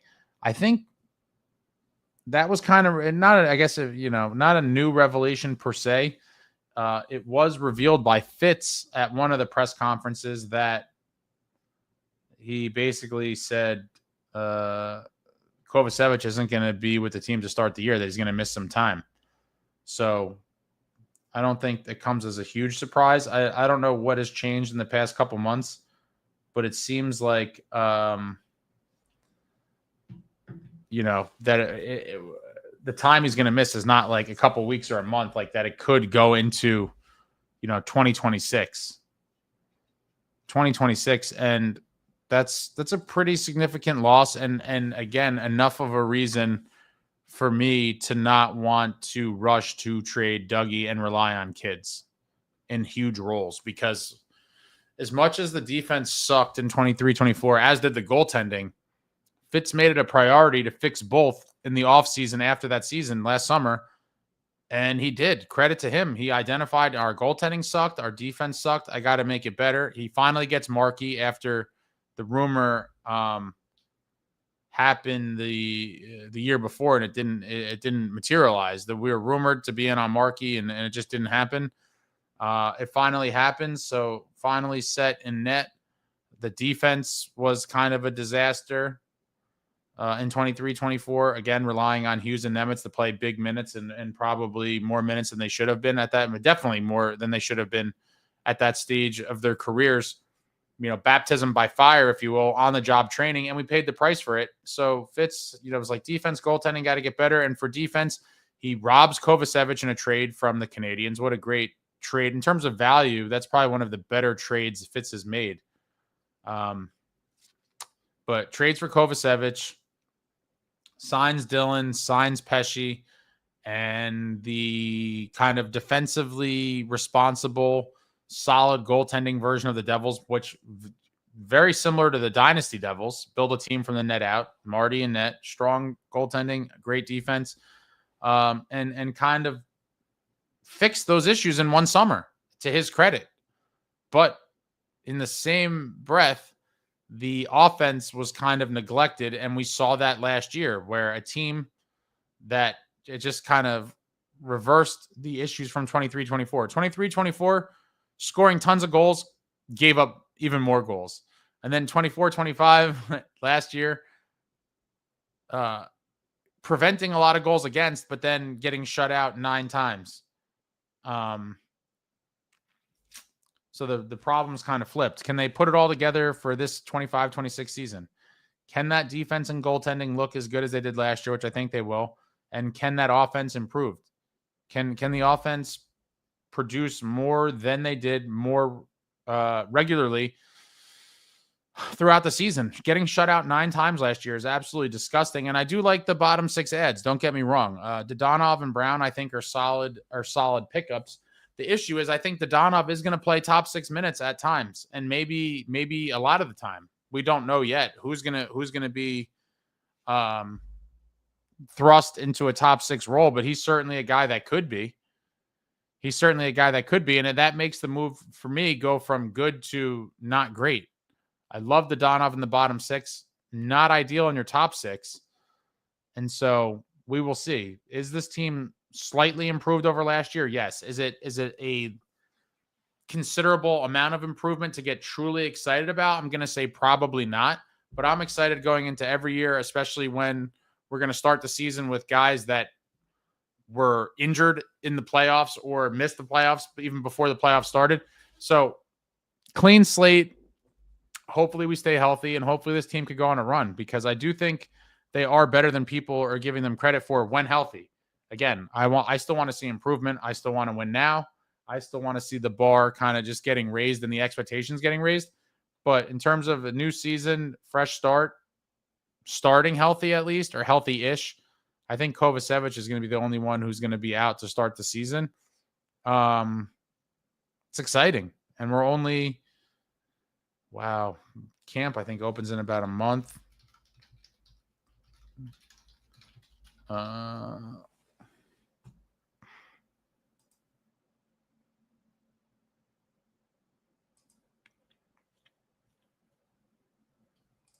Traveling Jack having great regular season stats means he is staying healthy. Hopefully. Jason says Salayev should be here next year, I hope. I've talked about this before too. The KHL guys, I feel like you just never know what you're going to get. There's just so many different elements with the contracts and all the other stuff. He's also super young. And so for a defenseman, he's 19, and he will turn 20 right before the playoffs. I've seen conflicting reports as well of when he would be able to leave. Those I always with the wait and see. What will become of our latest kind of KHL hopeful? And we're going to see what happens with Gritsuk this year. Obviously hoping for a big year from Gritsuk. I think there is a chance he could break into the top 6. I don't think he's going to start in the top 6, but I think because of lack of top 6 players, and if his skills transfer from the KHL, maybe he could be one of those snipers. He could be one of those sniping wingers to take a top 6 spot. Would love to see it. Steve says, Tim from Uncle Puckers thinks he's got a torn ACL. Please, that may not be the case. We may never know. Teams are very kind of guarded and somewhat shady about injuries. And it makes sense to some extent. And so we may never have full clarity on what that is. But hopefully he's not out for that long. But yeah, I could easily see a few months where maybe we don't see him until January. And even when he was talking about it, he seemed a little, I don't want to say dejected, but it seemed like, he knew he's going to miss some time. Jason says, I hope he plays that physical game here. He must play that physical game here. Not optional. But again, he's a defenseman, guys. Like, how many young defensemen do you guys want to be rushed into the league? I mean, realistically, both Luke and Nemitz were rushed to some extent because of need. Dan, last year's T-shirt said heavier, edgier, more violent. What will this year's T-shirt say? That's a good question. I haven't even thought about that. I've thought of a couple things actually, but the whole process of making shirts and all that is a pain in the ass. I thought about it. I'm not gonna lie, I've thought about it. I love me some merch, and I have thought about it. Traveling Devil says rinse and repeat. Depth scoring with a question mark. Some of you guys are bloodthirsty. It's a bloodthirsty crew, and I love it. Accountability. Demand excellence. Demand excellence. Day in and day out. This was a once proud franchise. It really was. The fans wanted excellence. The organization and the guys on the ice, we got excellence. We're expected to compete for a cup every year, and they did in many years, or at least they were a team that you knew was going to go to the playoffs and kind of what would happen in the playoffs. Jay Snow, if Live doesn't pan out, Fitz should lose his, I guess, job, especially with passing on Z Buyam. One of my buddies really wanted him as well and was texting me about how it was a mistake we didn't draft him. Shout out to my man Dan. Dr. Dan was super high on him.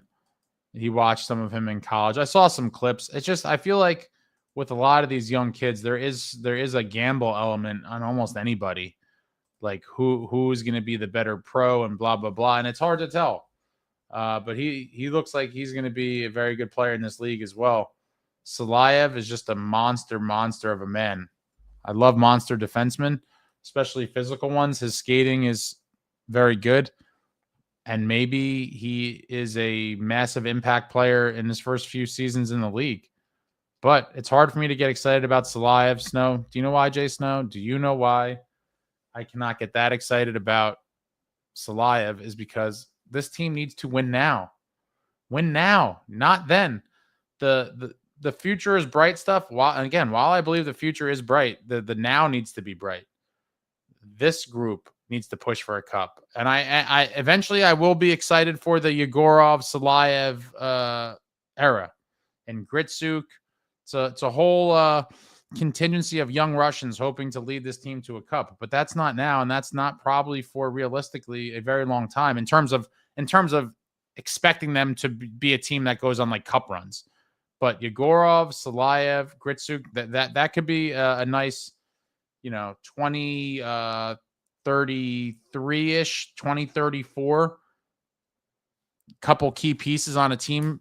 But by that point, we'll be gone or done with most of the guys on the roster now. And this team needs to win, not the future Devils. Not the future Devils. We need the current Devils to push and keep pushing and win a cup. The thought of this current core never winning a cup is truly disgusting. It really is. It would be the biggest crime in quite some time, because when you just look at the ages of these guys when we got them and what the kind of trajectory should have been, if they never win a cup, it'd be just, man. And I feel like it's a valid thing at this point. Yeah, there's still time, but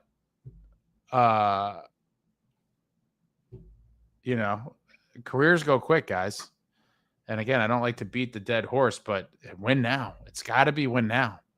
But the Salayev, Yegorov era will be a nice one. It will be a nice one, but I'm more focused on the here and now, the present. Win now. Maria Swiss jackknife. Someone in the chat swore, and that was a real thing, and I forgot actually that night to verify it. But someone said that is like a old timer phrase for Swiss Army knives, that they were in fact referred to as a Swiss jackknife, and that's the terminology Fitz used. Wait, now I just got to figure this out. If that or Swiss Army knives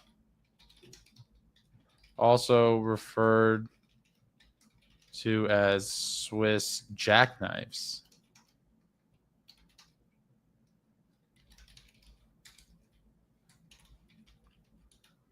I couldn't find anything about it on the internets. But there was someone in the chat that was adamant that this was a real phrase.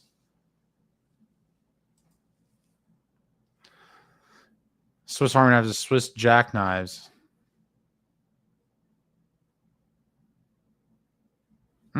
Interesting. Very interesting. Confirmed. Chase, no, we used to be the Florida Panthers. We used to not take shit from anyone. Yeah. Long time ago. A real long time ago.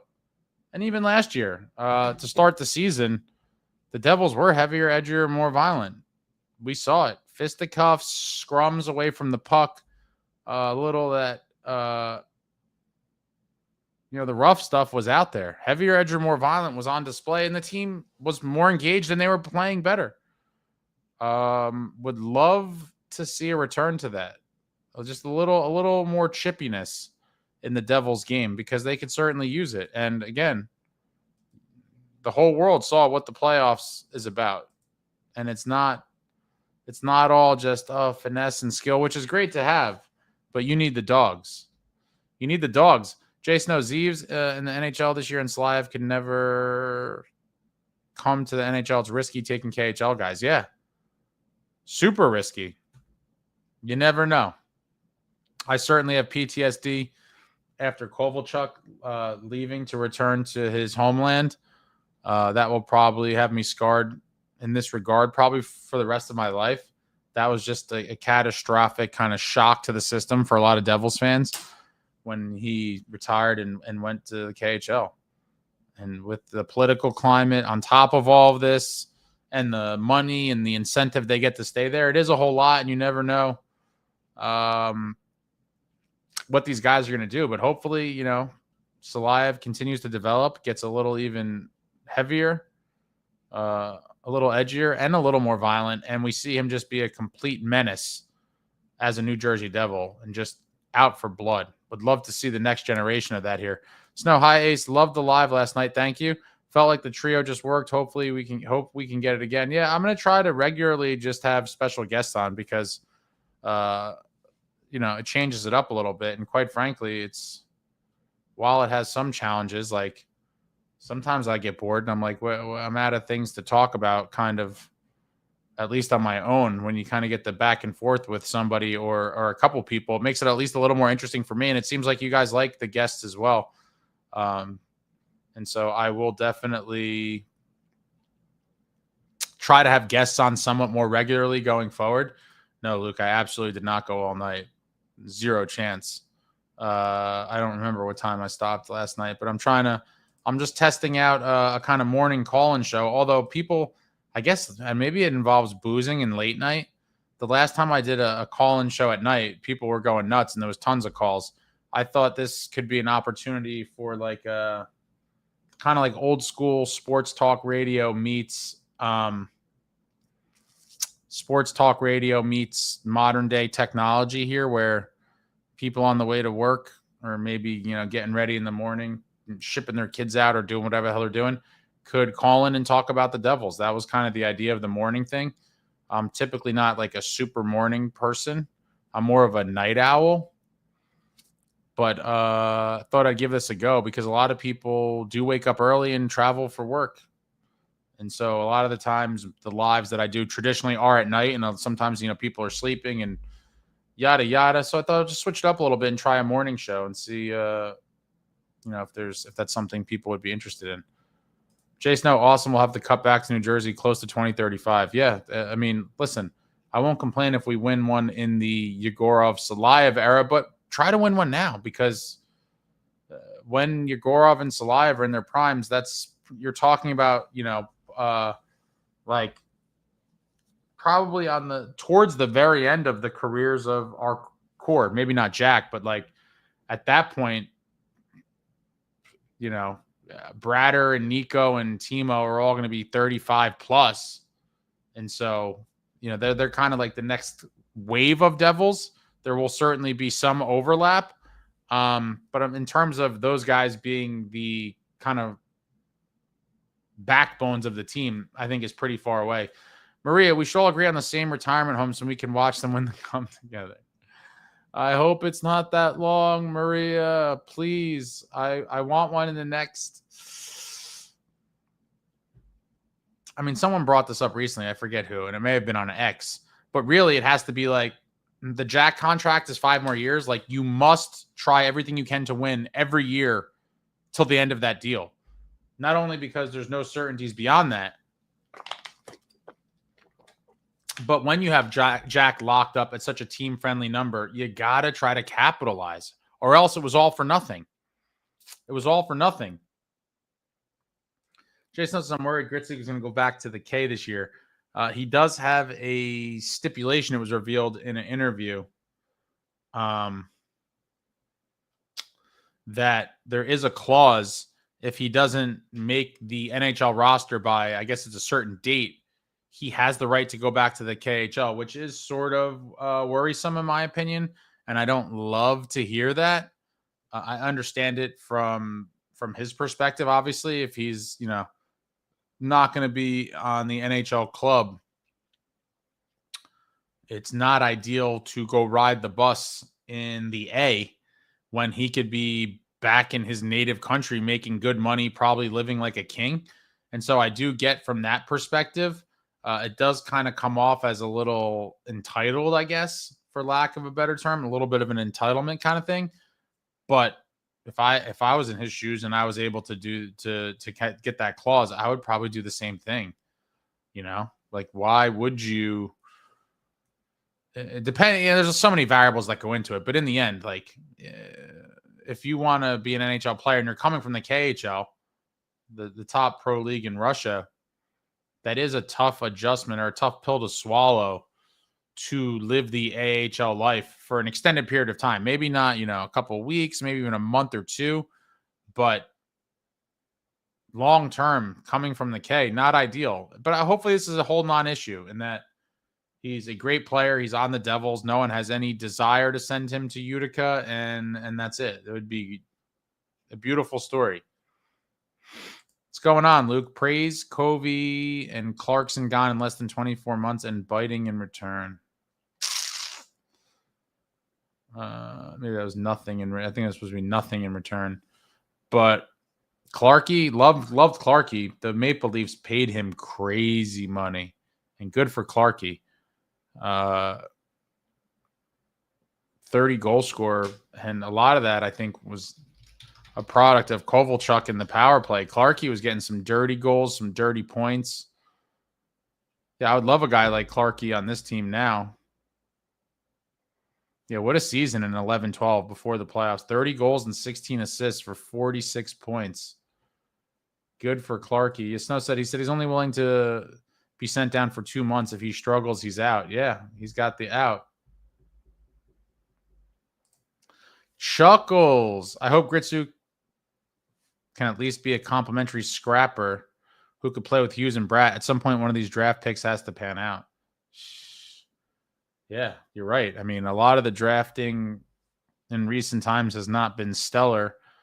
Holtz, a bust, and then you package him and Schmid to get Cotter. Love Cotter, but, you never want to see a number 7 overall draft pick and a potential tandem goalie of some kind, in Schmid for a third or fourth liner is completely horrific asset management. But it is what it is. We're here now. I would love to see Gritsuk be a guy that you're like, what a steal. What an absolute steal he became. Steve Robinson, not to be a doomer ace, but say we go out in the first round. Oh, my God. Go out again in the first round. Do you think they'll break the core up? I mean, the questions will be asked. People have been asking those questions. I think, although prematurely, there's been people asking those questions for the past couple of years. And at this juncture, I can't say that it is an unfair question. I think maybe when the people first started saying it, it was a little early and a little premature. But at this point, you'd be talking about the 22-23 season. I guess I'm just going to count from 22-23 on, pretty much when they got Timo, right? So 22-23, 23-24, 24-25. This year's 25-26. It'll be the 4th season of the core with with Timo. And depending on, if through the first 3 seasons, we have a playoff round 1 in year 1, 22-23, beat the Rangers, playoff round 1, missed the playoffs in 23-24, and out in the first round in 24-25. So far, 1 playoff round 1, 6 total games in the first 3 seasons of this core with Timo. And you're going to see the 4th season here. So I do think the questions of the chatter will get loud if they're out in the first round. And it's unfortunate, but that's part of the business. And I think it would be completely justified, where at some point you would have to say, can this core get it done? Do we need to make maybe a earth-shattering type of trade to get ahead? But I also think the core was kind of failed in terms of supporting cast, if I'm being honest. To some extent, I do feel that the right complementary players to help these guys out have not been brought in. And I think it's kind of unfortunate, but the question will definitely be there, regardless of what help they do or do not get. If they're out in the first round, the chatter will certainly get loud. Jason says, they don't make the playoffs, you have to make a big move. I can't see them not making the playoffs. Unfortunately, I think the piece they move is Bratter. By process of elimination, I think you're correct. If you had to look at the core 4, and that would kill me. It would kill me. It would kill me to lose Bratter. He's been our best, most consistent offensive forward for the past few seasons. And I would hate to lose him. But they're clearly not going to trade Jack, obviously. They're all in on the Hughes business, trying to get Quinn to have all 3. Nico's the captain, who I think they love. And Timo's the only physical guy in the top 6. And so it'd be wild to trade him. And so when you just look at that, by elimination, I agree, Snow, that Bratter would be the most likely one to be traded. And I would be devastated. Luke, show last night was nice. The deep part is it's all speculation, and we've been saying it all since the deadline. Until Luke is signed, nothing happened. No excuses for Boo's face. Good GMs get it done. Completely agree. Completely agree. Snow, I agree that they're not taking advantage of the cheap contracts that our top players are on. Yeah, you're not going to have these guys on these super discounted deals forever. And while you have it, you got to go all in. Got to go all in. And I'm not going to lie. I think this is the last year, actually, of it. If Fitz already hasn't pitched this, I mean, prematurely, and hopefully it doesn't come into play. But if there are any sort of significant injuries, Fitz must fight ownership tooth and nail to be able to spend the LTIR money. I think in the news, was it the CBA or whatever they just did? I think this is the last year that the loophole exists, if I'm not mistaken. And to no one's, it shouldn't be to anyone's surprise. It was like, I think it's like 6 of the last 8 cup winners or 5 of the last 7, something like that. A high percentage of previous cup winners have all spent LTIR money. What do you know? A team that is willing to spend, put their money where their mouth is, and truly try to win. They spend the money and get the spoils as a result. This is the last year I think you're going to be able to get away with it. And then you have to be cap compliant again come playoffs. If there are any sort of injuries, Fitz needs to tell the owners, we need to spend this money. This is the last time we could ever exploit this loophole and truly try to win now. Luke, I also don't agree the Devils are locked for the playoffs with the roster currently built as is. Injuries plus goalie age can be an issue real quick. I'm not worried about the goalies, Luke. I'm more worried about the injuries. But I always say with the asterisk, assuming relatively healthy, I'm not going to say a lock, but assuming relative health, I think they make the playoffs. I mean, the Metro really is just so bad. And hopefully we could stop losing to the bottom feeders of the league. Like, you know, in the past couple of years, few years, whatever it's been, the San Jose's, the Anaheims, some of these games are like, how are we just giving these points away? And obviously the other thing they need to clean up is game 2 of back-to-backs. Got to get better in game 2 of the back-to-backs. I do think fairly healthy season, pretty comfortably in the playoffs. And I'm expecting a big season from Markey. What's going on, Bobby? Ace, apologies, I fell asleep last night. I enjoyed that Tim guy. Very nice. Yeah, it was kind of late. I would probably fall asleep if I was watching anything at that time as well. Jason, no, this team's not much different from last year, and they barely made the playoffs because they were decimated with injuries. I agree. But the injuries really did, and also like historic cold spells.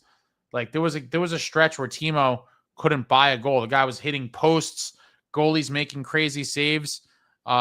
He went through like a historic drought that I don't think he could ever replicate if he tried. Cotter legit has top 6 skill, sick hands, good skating, is physical, but his hockey IQ isn't there. Yeah, I'm a Cotter guy. I love Paul Cotter. Does have magical hands. Single season hits king for your New Jersey Devils. Granted, they didn't always track the stat, but since they've been tracking it, which I think is about 20 years now, Paul Cotter, your single season Devils hit leader. Love to see it. Maria boozed and fell asleep last night too, so I missed the live. Very nice. Very, very nice. Bobby says, listen, to go off of part of the discussion last night about our bottom 6, is it tremendously better? No, but Brown is a massive upgrade over Haula and Bastion. No, it is. But the bar is very low. I mean, the bottom 6 last year, not too good at all. And so almost anybody you could find would represent an improvement over some of the guys. But that's not going to, I don't think, I could be wrong. I just don't think those minor bottom 6 improvements are going to catapult you from a playoff team that got knocked out in the first round to a legitimate cup contender. I just can't see it.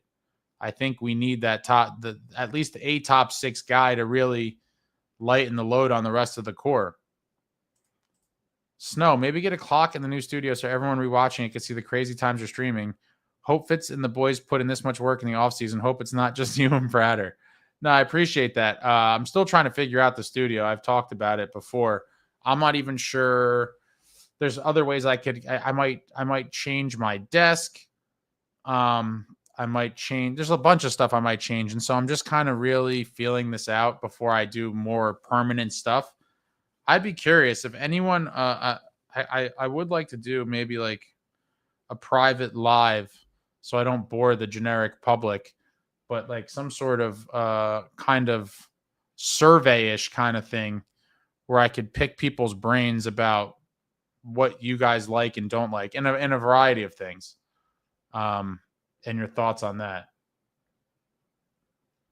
I might actually post something about that to see if anyone's interested in helping me figure things out as a group. Jason, no, real contenders are strong down the middle. Yeah, center depth would be nice to have. Obviously, haven't had it in a little bit. After Jack and Nico, it gets a little murky. And when at different points where they were hurt,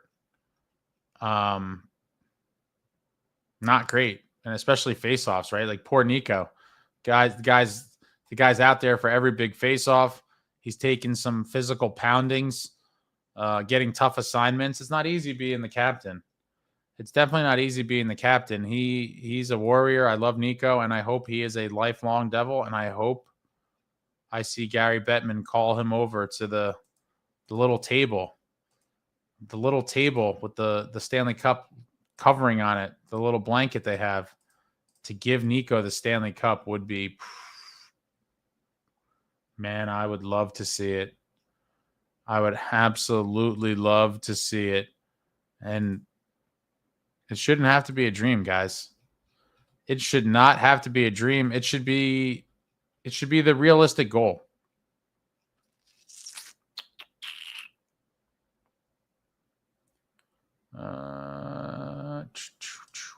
Look, I don't know. The center depth is so bad, especially if or when Jack goes down. No guarantees on the depth scoring. Goalie's age could equal injuries. Plus, with Covey out, D is already dealing with one. Yeah, but I think as it stands right now, the defense can withstand the Kovacevic injury. You're talking about Dylan, Dougie, Luke, Pesci, Siegs and Nemitz, I would assume. I mean, decent pairings to start the season. And with our goalie tandem, I like the back end. I really do. I like the defense, like the goaltending. Gonna have to figure out how to produce goals. And hopefully, again, bottom six production is going to be huge. But I'd like to see some of the big guns pick it up a little bit too. It's time to elevate that game. Maria, do you need help decorating? Would happily volunteer. No, not yet, but thank you, Maria. I'm trying to figure out. I might want like I watch a lot of different random, not like religiously, but I watch a bunch of different kind of online shows and things, and like people do different stuff with the cameras. Like I never wanted to be this close. I feel like this is too close. I like it further back, but then some of my friends roasted me and were like, you look super far away. That looks stupid. Some people like more of the aerial view. There's a whole bunch of things I'm trying to figure out before I make more permanent kind of things in here. Jason O'Nico's super underrated for what he does. Completely agree. But when I would start to say, I think he's starting to get a little more recognition league-wide as his career progresses. But overall, I would say he probably is underrated.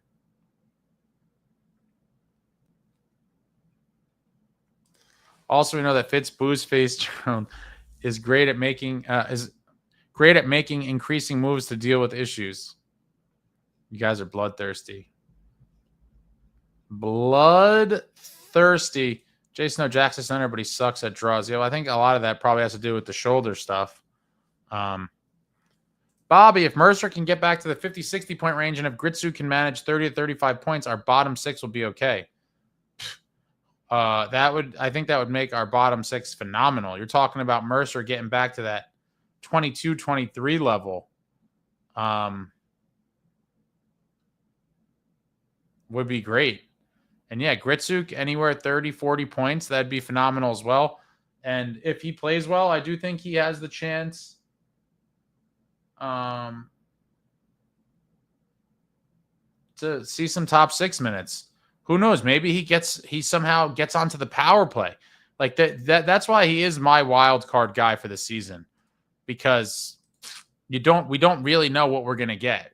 I think a lot of us are kind of hoping for what you're saying, just like be a somewhat productive member of the bottom six and give us that boost that we didn't get last year. But on the high end of the hopeful spectrum, imagine if he can fill in a top six role and look like he belongs. I mean, wow, what a story that would be, and what a much needed boost. Snow, maybe you can get a rack wall behind so you have the option to switch it up. What do you mean by rack wall? What do you mean by rack wall? All right, guys, I'm going to start winding this up. It's already come out. Time flies when you're on these things. Appreciate you all in the morning edition. I'm going to run to the bathroom real quick. We'll start winding this down. But Snow, let me know what a rack wall is. I don't know what that is. A rack wall? Do I have my...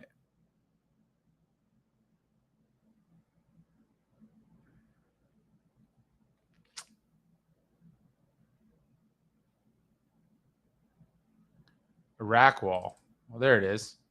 There it is. The bathroom break. Let me know what a rack wall is. I'll be back in 2 minutes. We'll start winding this thing down. If anyone else wants to call in, we could do that. It seems a little early for some of a lot of you like to call in late night. Would probably, a little more of a late night situation. But back in 2 minutes, we'll start winding this thing down.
Oh, I lost my spot.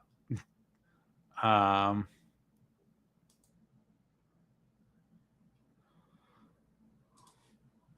Dylan, Luke, Pesci all coming off injuries too. Yeah, hopefully none of those are lingering and that they're all fully healed up for the start of the season. Obviously, the blue line was nicked up badly during the playoffs, and hopefully they come back,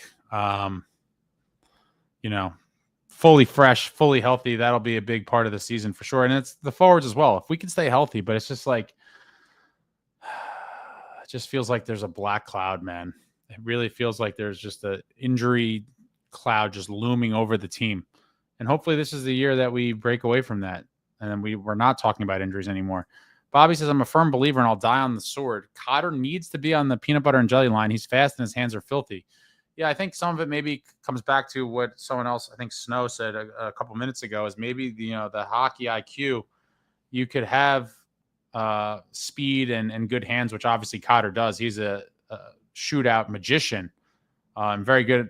He had, I believe, a few in tight, finishes and maybe a breakaway or two. But he has the moves. Can he put it all together and click? Last year was a big proponent of, I wanted to see him play with Jack for like a full game at least, maybe two, just to see if we could kind of conjure up any chemistry there and we could kind of get some magic. And I think there was a couple of games where he played a couple shifts with Jack or like half a shift, but it was never an extended look. Luke says it's not even an if at this point. Grits needs to make the team. I think he's nearly guaranteed. I think it's not a guarantee, but I think it's very close to it. And especially with that clause, I feel like the Devils are probably pretty set on him being on the team.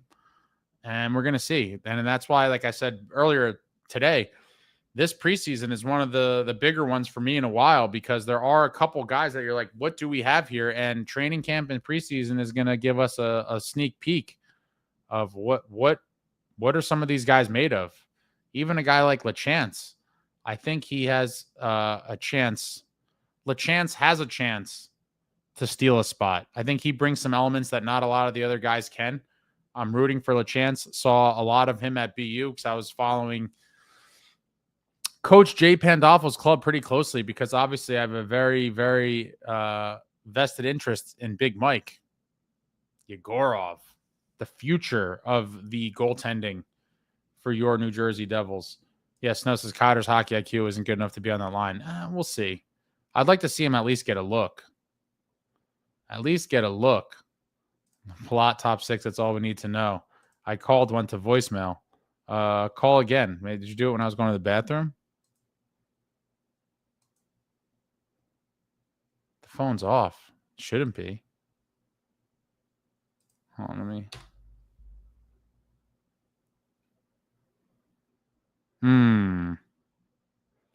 Oh, God. Hold on one second. There's always something, bro. There's always something, man. I swear. Settings, calls.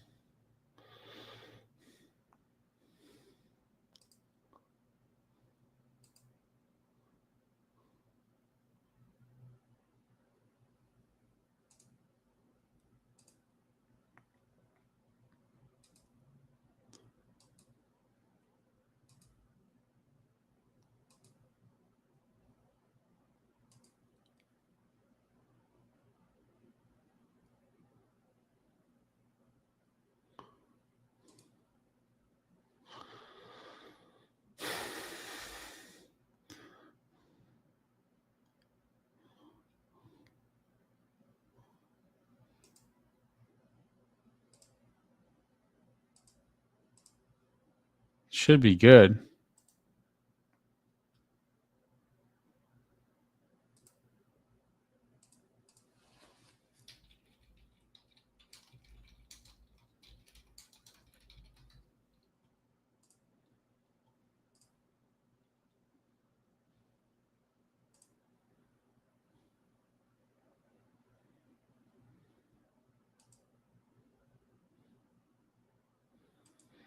Try it again. I hate technology, guys. Nothing works the way it's supposed to. I had a lot of issues with the camera in the past couple days, and it's a nightmare. Nothing is easy. Nothing works the way it's supposed to. Devils are a team of ifs. This I could not agree with more. And there it is.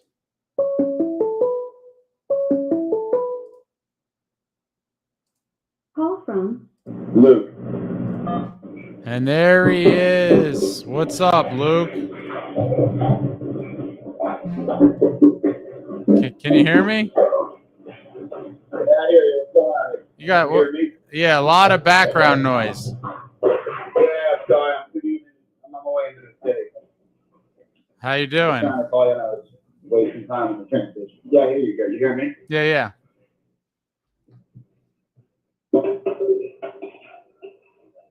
What's going on?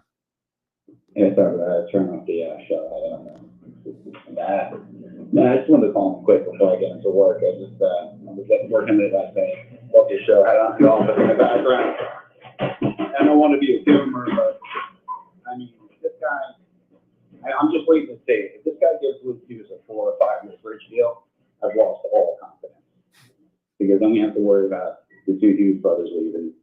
I do think if they shake their bed and he goes down in the offseason, that's your cash savings, which opens up another huge hole. I can't be positive until I see them sign with Hughes. That has to happen. But if it's 2 months in counting, since you said that's the most important thing they have to do. It was like a month and a half. Yeah, it just get it done. I mean, anything under than 7 or 8 years is malpractice. I think it definitely happens. It's just a matter of how many years, what is the cap hit? It is, the longer it goes on, it obviously becomes a little concerning. I think it's going to happen, but is this going to drag on to right before camp? It could. Can you imagine if they go into camp and he's not signed? Oh, if camp starts and he's not signed, that would be, I would say, pretty problematic. I would like it to be done well before camp, but at this point, I think I can't see it being done before September. I think this is going to definitely go into September. Come on, they got a little bit of an out last year with all the last minute injuries. Everybody was like 600 that really knows. So it's like, all right, you got a lot of last minute injuries and key players, and obviously we all know the whole kind of thing off the IRC. But it's okay, gotta get Luke Hughes signed, do some moves in the offseason. And like we all talked about it, like, all right, we went out and got the guest scoring guys. Didn't move off from Palat. Okay, whatever. Get Luke signed, and then we'll figure it out. Here we are in the middle of August, and with all the speculation and all that kind of stuff, it's just get him signed. And then we can figure out what's going to happen in the rest of the lineup. I can't even get excited about the team until he's signed. That's the biggest concern they have. And I'm not going to go on the dark road with it. If he signs for like 4 years or 5 years, all we're going to hear about is how these guys are going to go. They're not going to stay around. They're not competitive. And if he's got to be signed for 17 years. And this is the last year you can sign about 8 years. So you got to take advantage of that. No, I agree. But it comes to the point where if his camp is like, all we're going to sign is 4 or 5 years, I mean, at that point, what do you do? Do you draw a line in the sand and say, okay, hold out? Or do you just kind of say, all right, screw it, and give him those terms? I don't know. It's definitely a tricky situation. Yeah, that's again, I don't care what people say. I blame the GM. You've gone all in with you. You lost every Jack. At the time, some people could point that the contract was he hasn't done much. Luke hasn't done much. You look at obviously with the cap changing, a lot of guys who've done last year just bigger deals.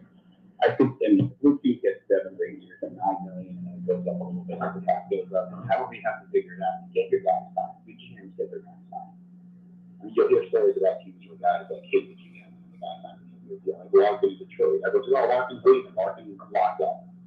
You get your guys signed. If you can't get your guys signed to a contract that you haven't signed, it's on the GM. We know what you do. I don't want to hear it. What if the guy doesn't want to sign? If he doesn't want to sign, you can do your job. They did, they want to be here. And it's at the time when we have to have a conversation to be and entertain trading these runners. Oh, Like, do we? I know people that got it. You tell me that the Devils are going to these brothers and bring someone like Tyson Thompson, someone equally good on defense. I would be totally opposed to it. I mean, I love Jeff. He's a great player, but he's never healthy. He's just not. He's never healthy. If you tell me the Devils have Tyson Thompson, you put Hughes down the middle, and just put some range to try to Buffalo, good. We need another couple pieces so that we get the better end of the deal to stop being down the line. The Devils would be a better competitive team. I mean, there wouldn't be a drop off. I mean, Tyson Thompson would be like 6'6" and fucking skate like he's, almost. He's got filthy smooth, physical talent. Like 30 ball scorer every year. I'm just turning on my ass. But I mean, there's moves that could be made. But again, we don't have the ball to do it. We'll just wait for the last minute and then, that'll be all of it. yeah, I think that's going to be it. They sign him, hope for the best, and then if the team does enough during the season, maybe we see a push for, a top 6 forward or something if Fitz feels so inclined. But as it stands now, I just think Luke is kind of the last piece of the offseason, and then you're done. 100%. They're gonna IR Kobe for January, February. Because then the rumors that he has UCL, they'll just think about a year deal. I don't see it coming back anytime soon this year. And that'll give you, with the $6 million, gives you $11 million in cap space, and you can give Luke $9 to $10 million a year, which is what you're going to get. Unless it's a coach deal. And then you have a couple $1 million left if you want to bring on I can see bringing not only like a John Wall, but another depth defender, since Kobe's open up on IR. Mm-hmm. Maybe a couple PPOs, to help grab a couple of, random no-name centers or wingers. And then but this is a lineup. I don't think there's no other names coming. Like all these people with these trade speculations, like they're not going to get Brandon Ross. They're not going to look out. They're not bringing in another center. Like this is the lineup. It certainly seems that way. All right, man. I'm going to wrap up here. I got somewhere to be too, Luke. Good talking to you. Hopefully this gets done soon, and then we could hope for the next domino to fall in the series of off-season moves. Yeah, can't wait. I'm so excited. All right, man. Talk to you soon. Thanks. Have a good one, bro. Later. Later. And there it is, Luke. Another guy that just wants to see our team be truly competitive once again. And hopefully it's soon. And like I said, for the young people or newer fans who never experienced true winning, I mean, it's something to experience. And it's been forever. It's been forever. Michael says, LeChance surprised me with how good he looked on the faceoff. LeChance is a beast, man. I got to see him up close live at the last day of development camp, and he's a beast. He had a goal. He was throwing his body around. Like I said, watching BU for Yegorov became a big LeChance fan, and I'm rooting for the kid. I hope he finds a way to force his way on the roster. It'd be nice. Jason wants to say Gritsuk's in the lineup. Who comes out for a LeChance or Hami Naho? If Grits is in, if Grits is on the team, who could LeChance bump out? There's not a whole lot of. Let me just look at this here. Yeah, it's gonna take probably an injury for one of them to crack it to really get in early on.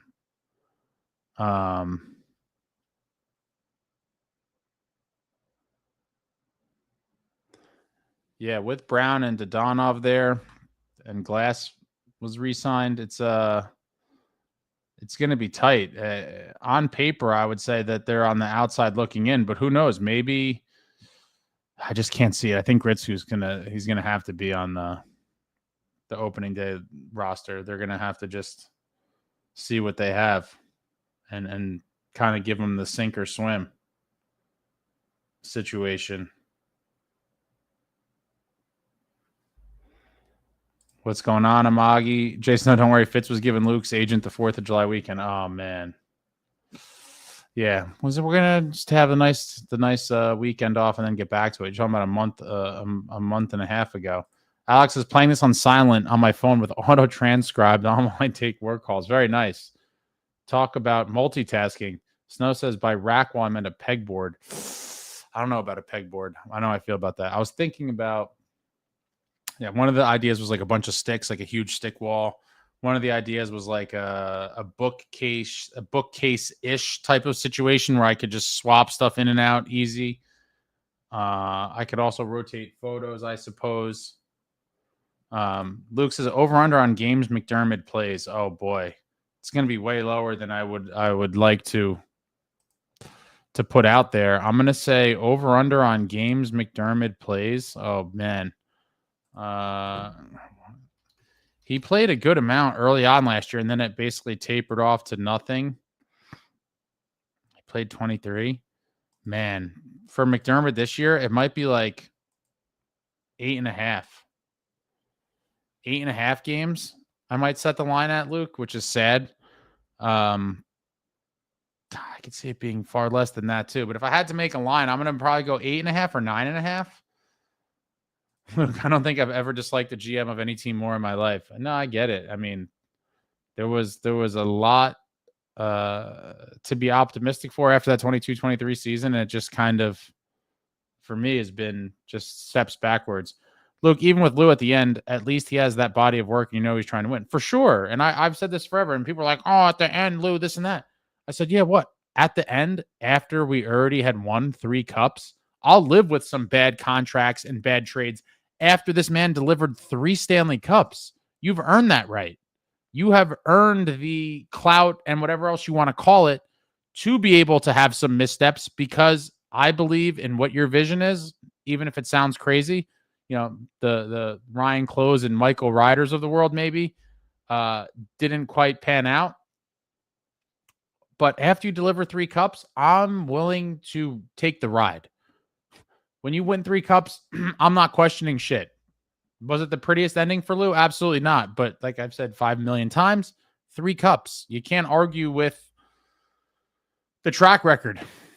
Amagi, bookcase for tons of collectibles, helmets, etc. Easily swap sounds optimal. Yeah, I think that might be the move. But then, I don't have a ton of spot for photos. Yeah, I don't know. I'm this is all at work. I also don't like being this close. Like, I would like to be like this far back. But then some of my friends were like, oh, it's too far away. I don't know. I'm still mentally going through the different ideas I've had. 8.5. I was gonna say 20. Oh man, if the line was 20, Luke, I hate to be this guy. I would, if that was a real line, I would put a fortune on the under. Because if you look at the McDermott games, like he played the bulk of them in the first half of the season, and then it just basically went to nothing. So I think, for whatever reason, Keefe is not a huge fan. And as a result, I just think you're going to see very limited appearances from him. And to really put it into context, think about how bad the bottom 6 was last year. And so, it was probably easier for Keefe to be like, well, these guys aren't producing any points anyway, so I might as well put McDermott in. That brings an element that no one else does. But if this bottom 6 does have any sort of production for next year, then I think it would become even harder for Keefe to wrap his head around plucking this guy out to put McDermott in, because the bottom 6 is producing some points now. He was hesitant to use him last year when the bottom 6 was doing absolutely nothing. So hopefully the bottom 6 looks much better this year, produces a lot more, and I think that'll just be an extra layer of reasoning for Keefe not to throw him in there. We still probably need to clear cap for Luke once Covey is off the LTIR. I don't think so. Once he's off the LTIR. Yeah, a couple $1 million maybe.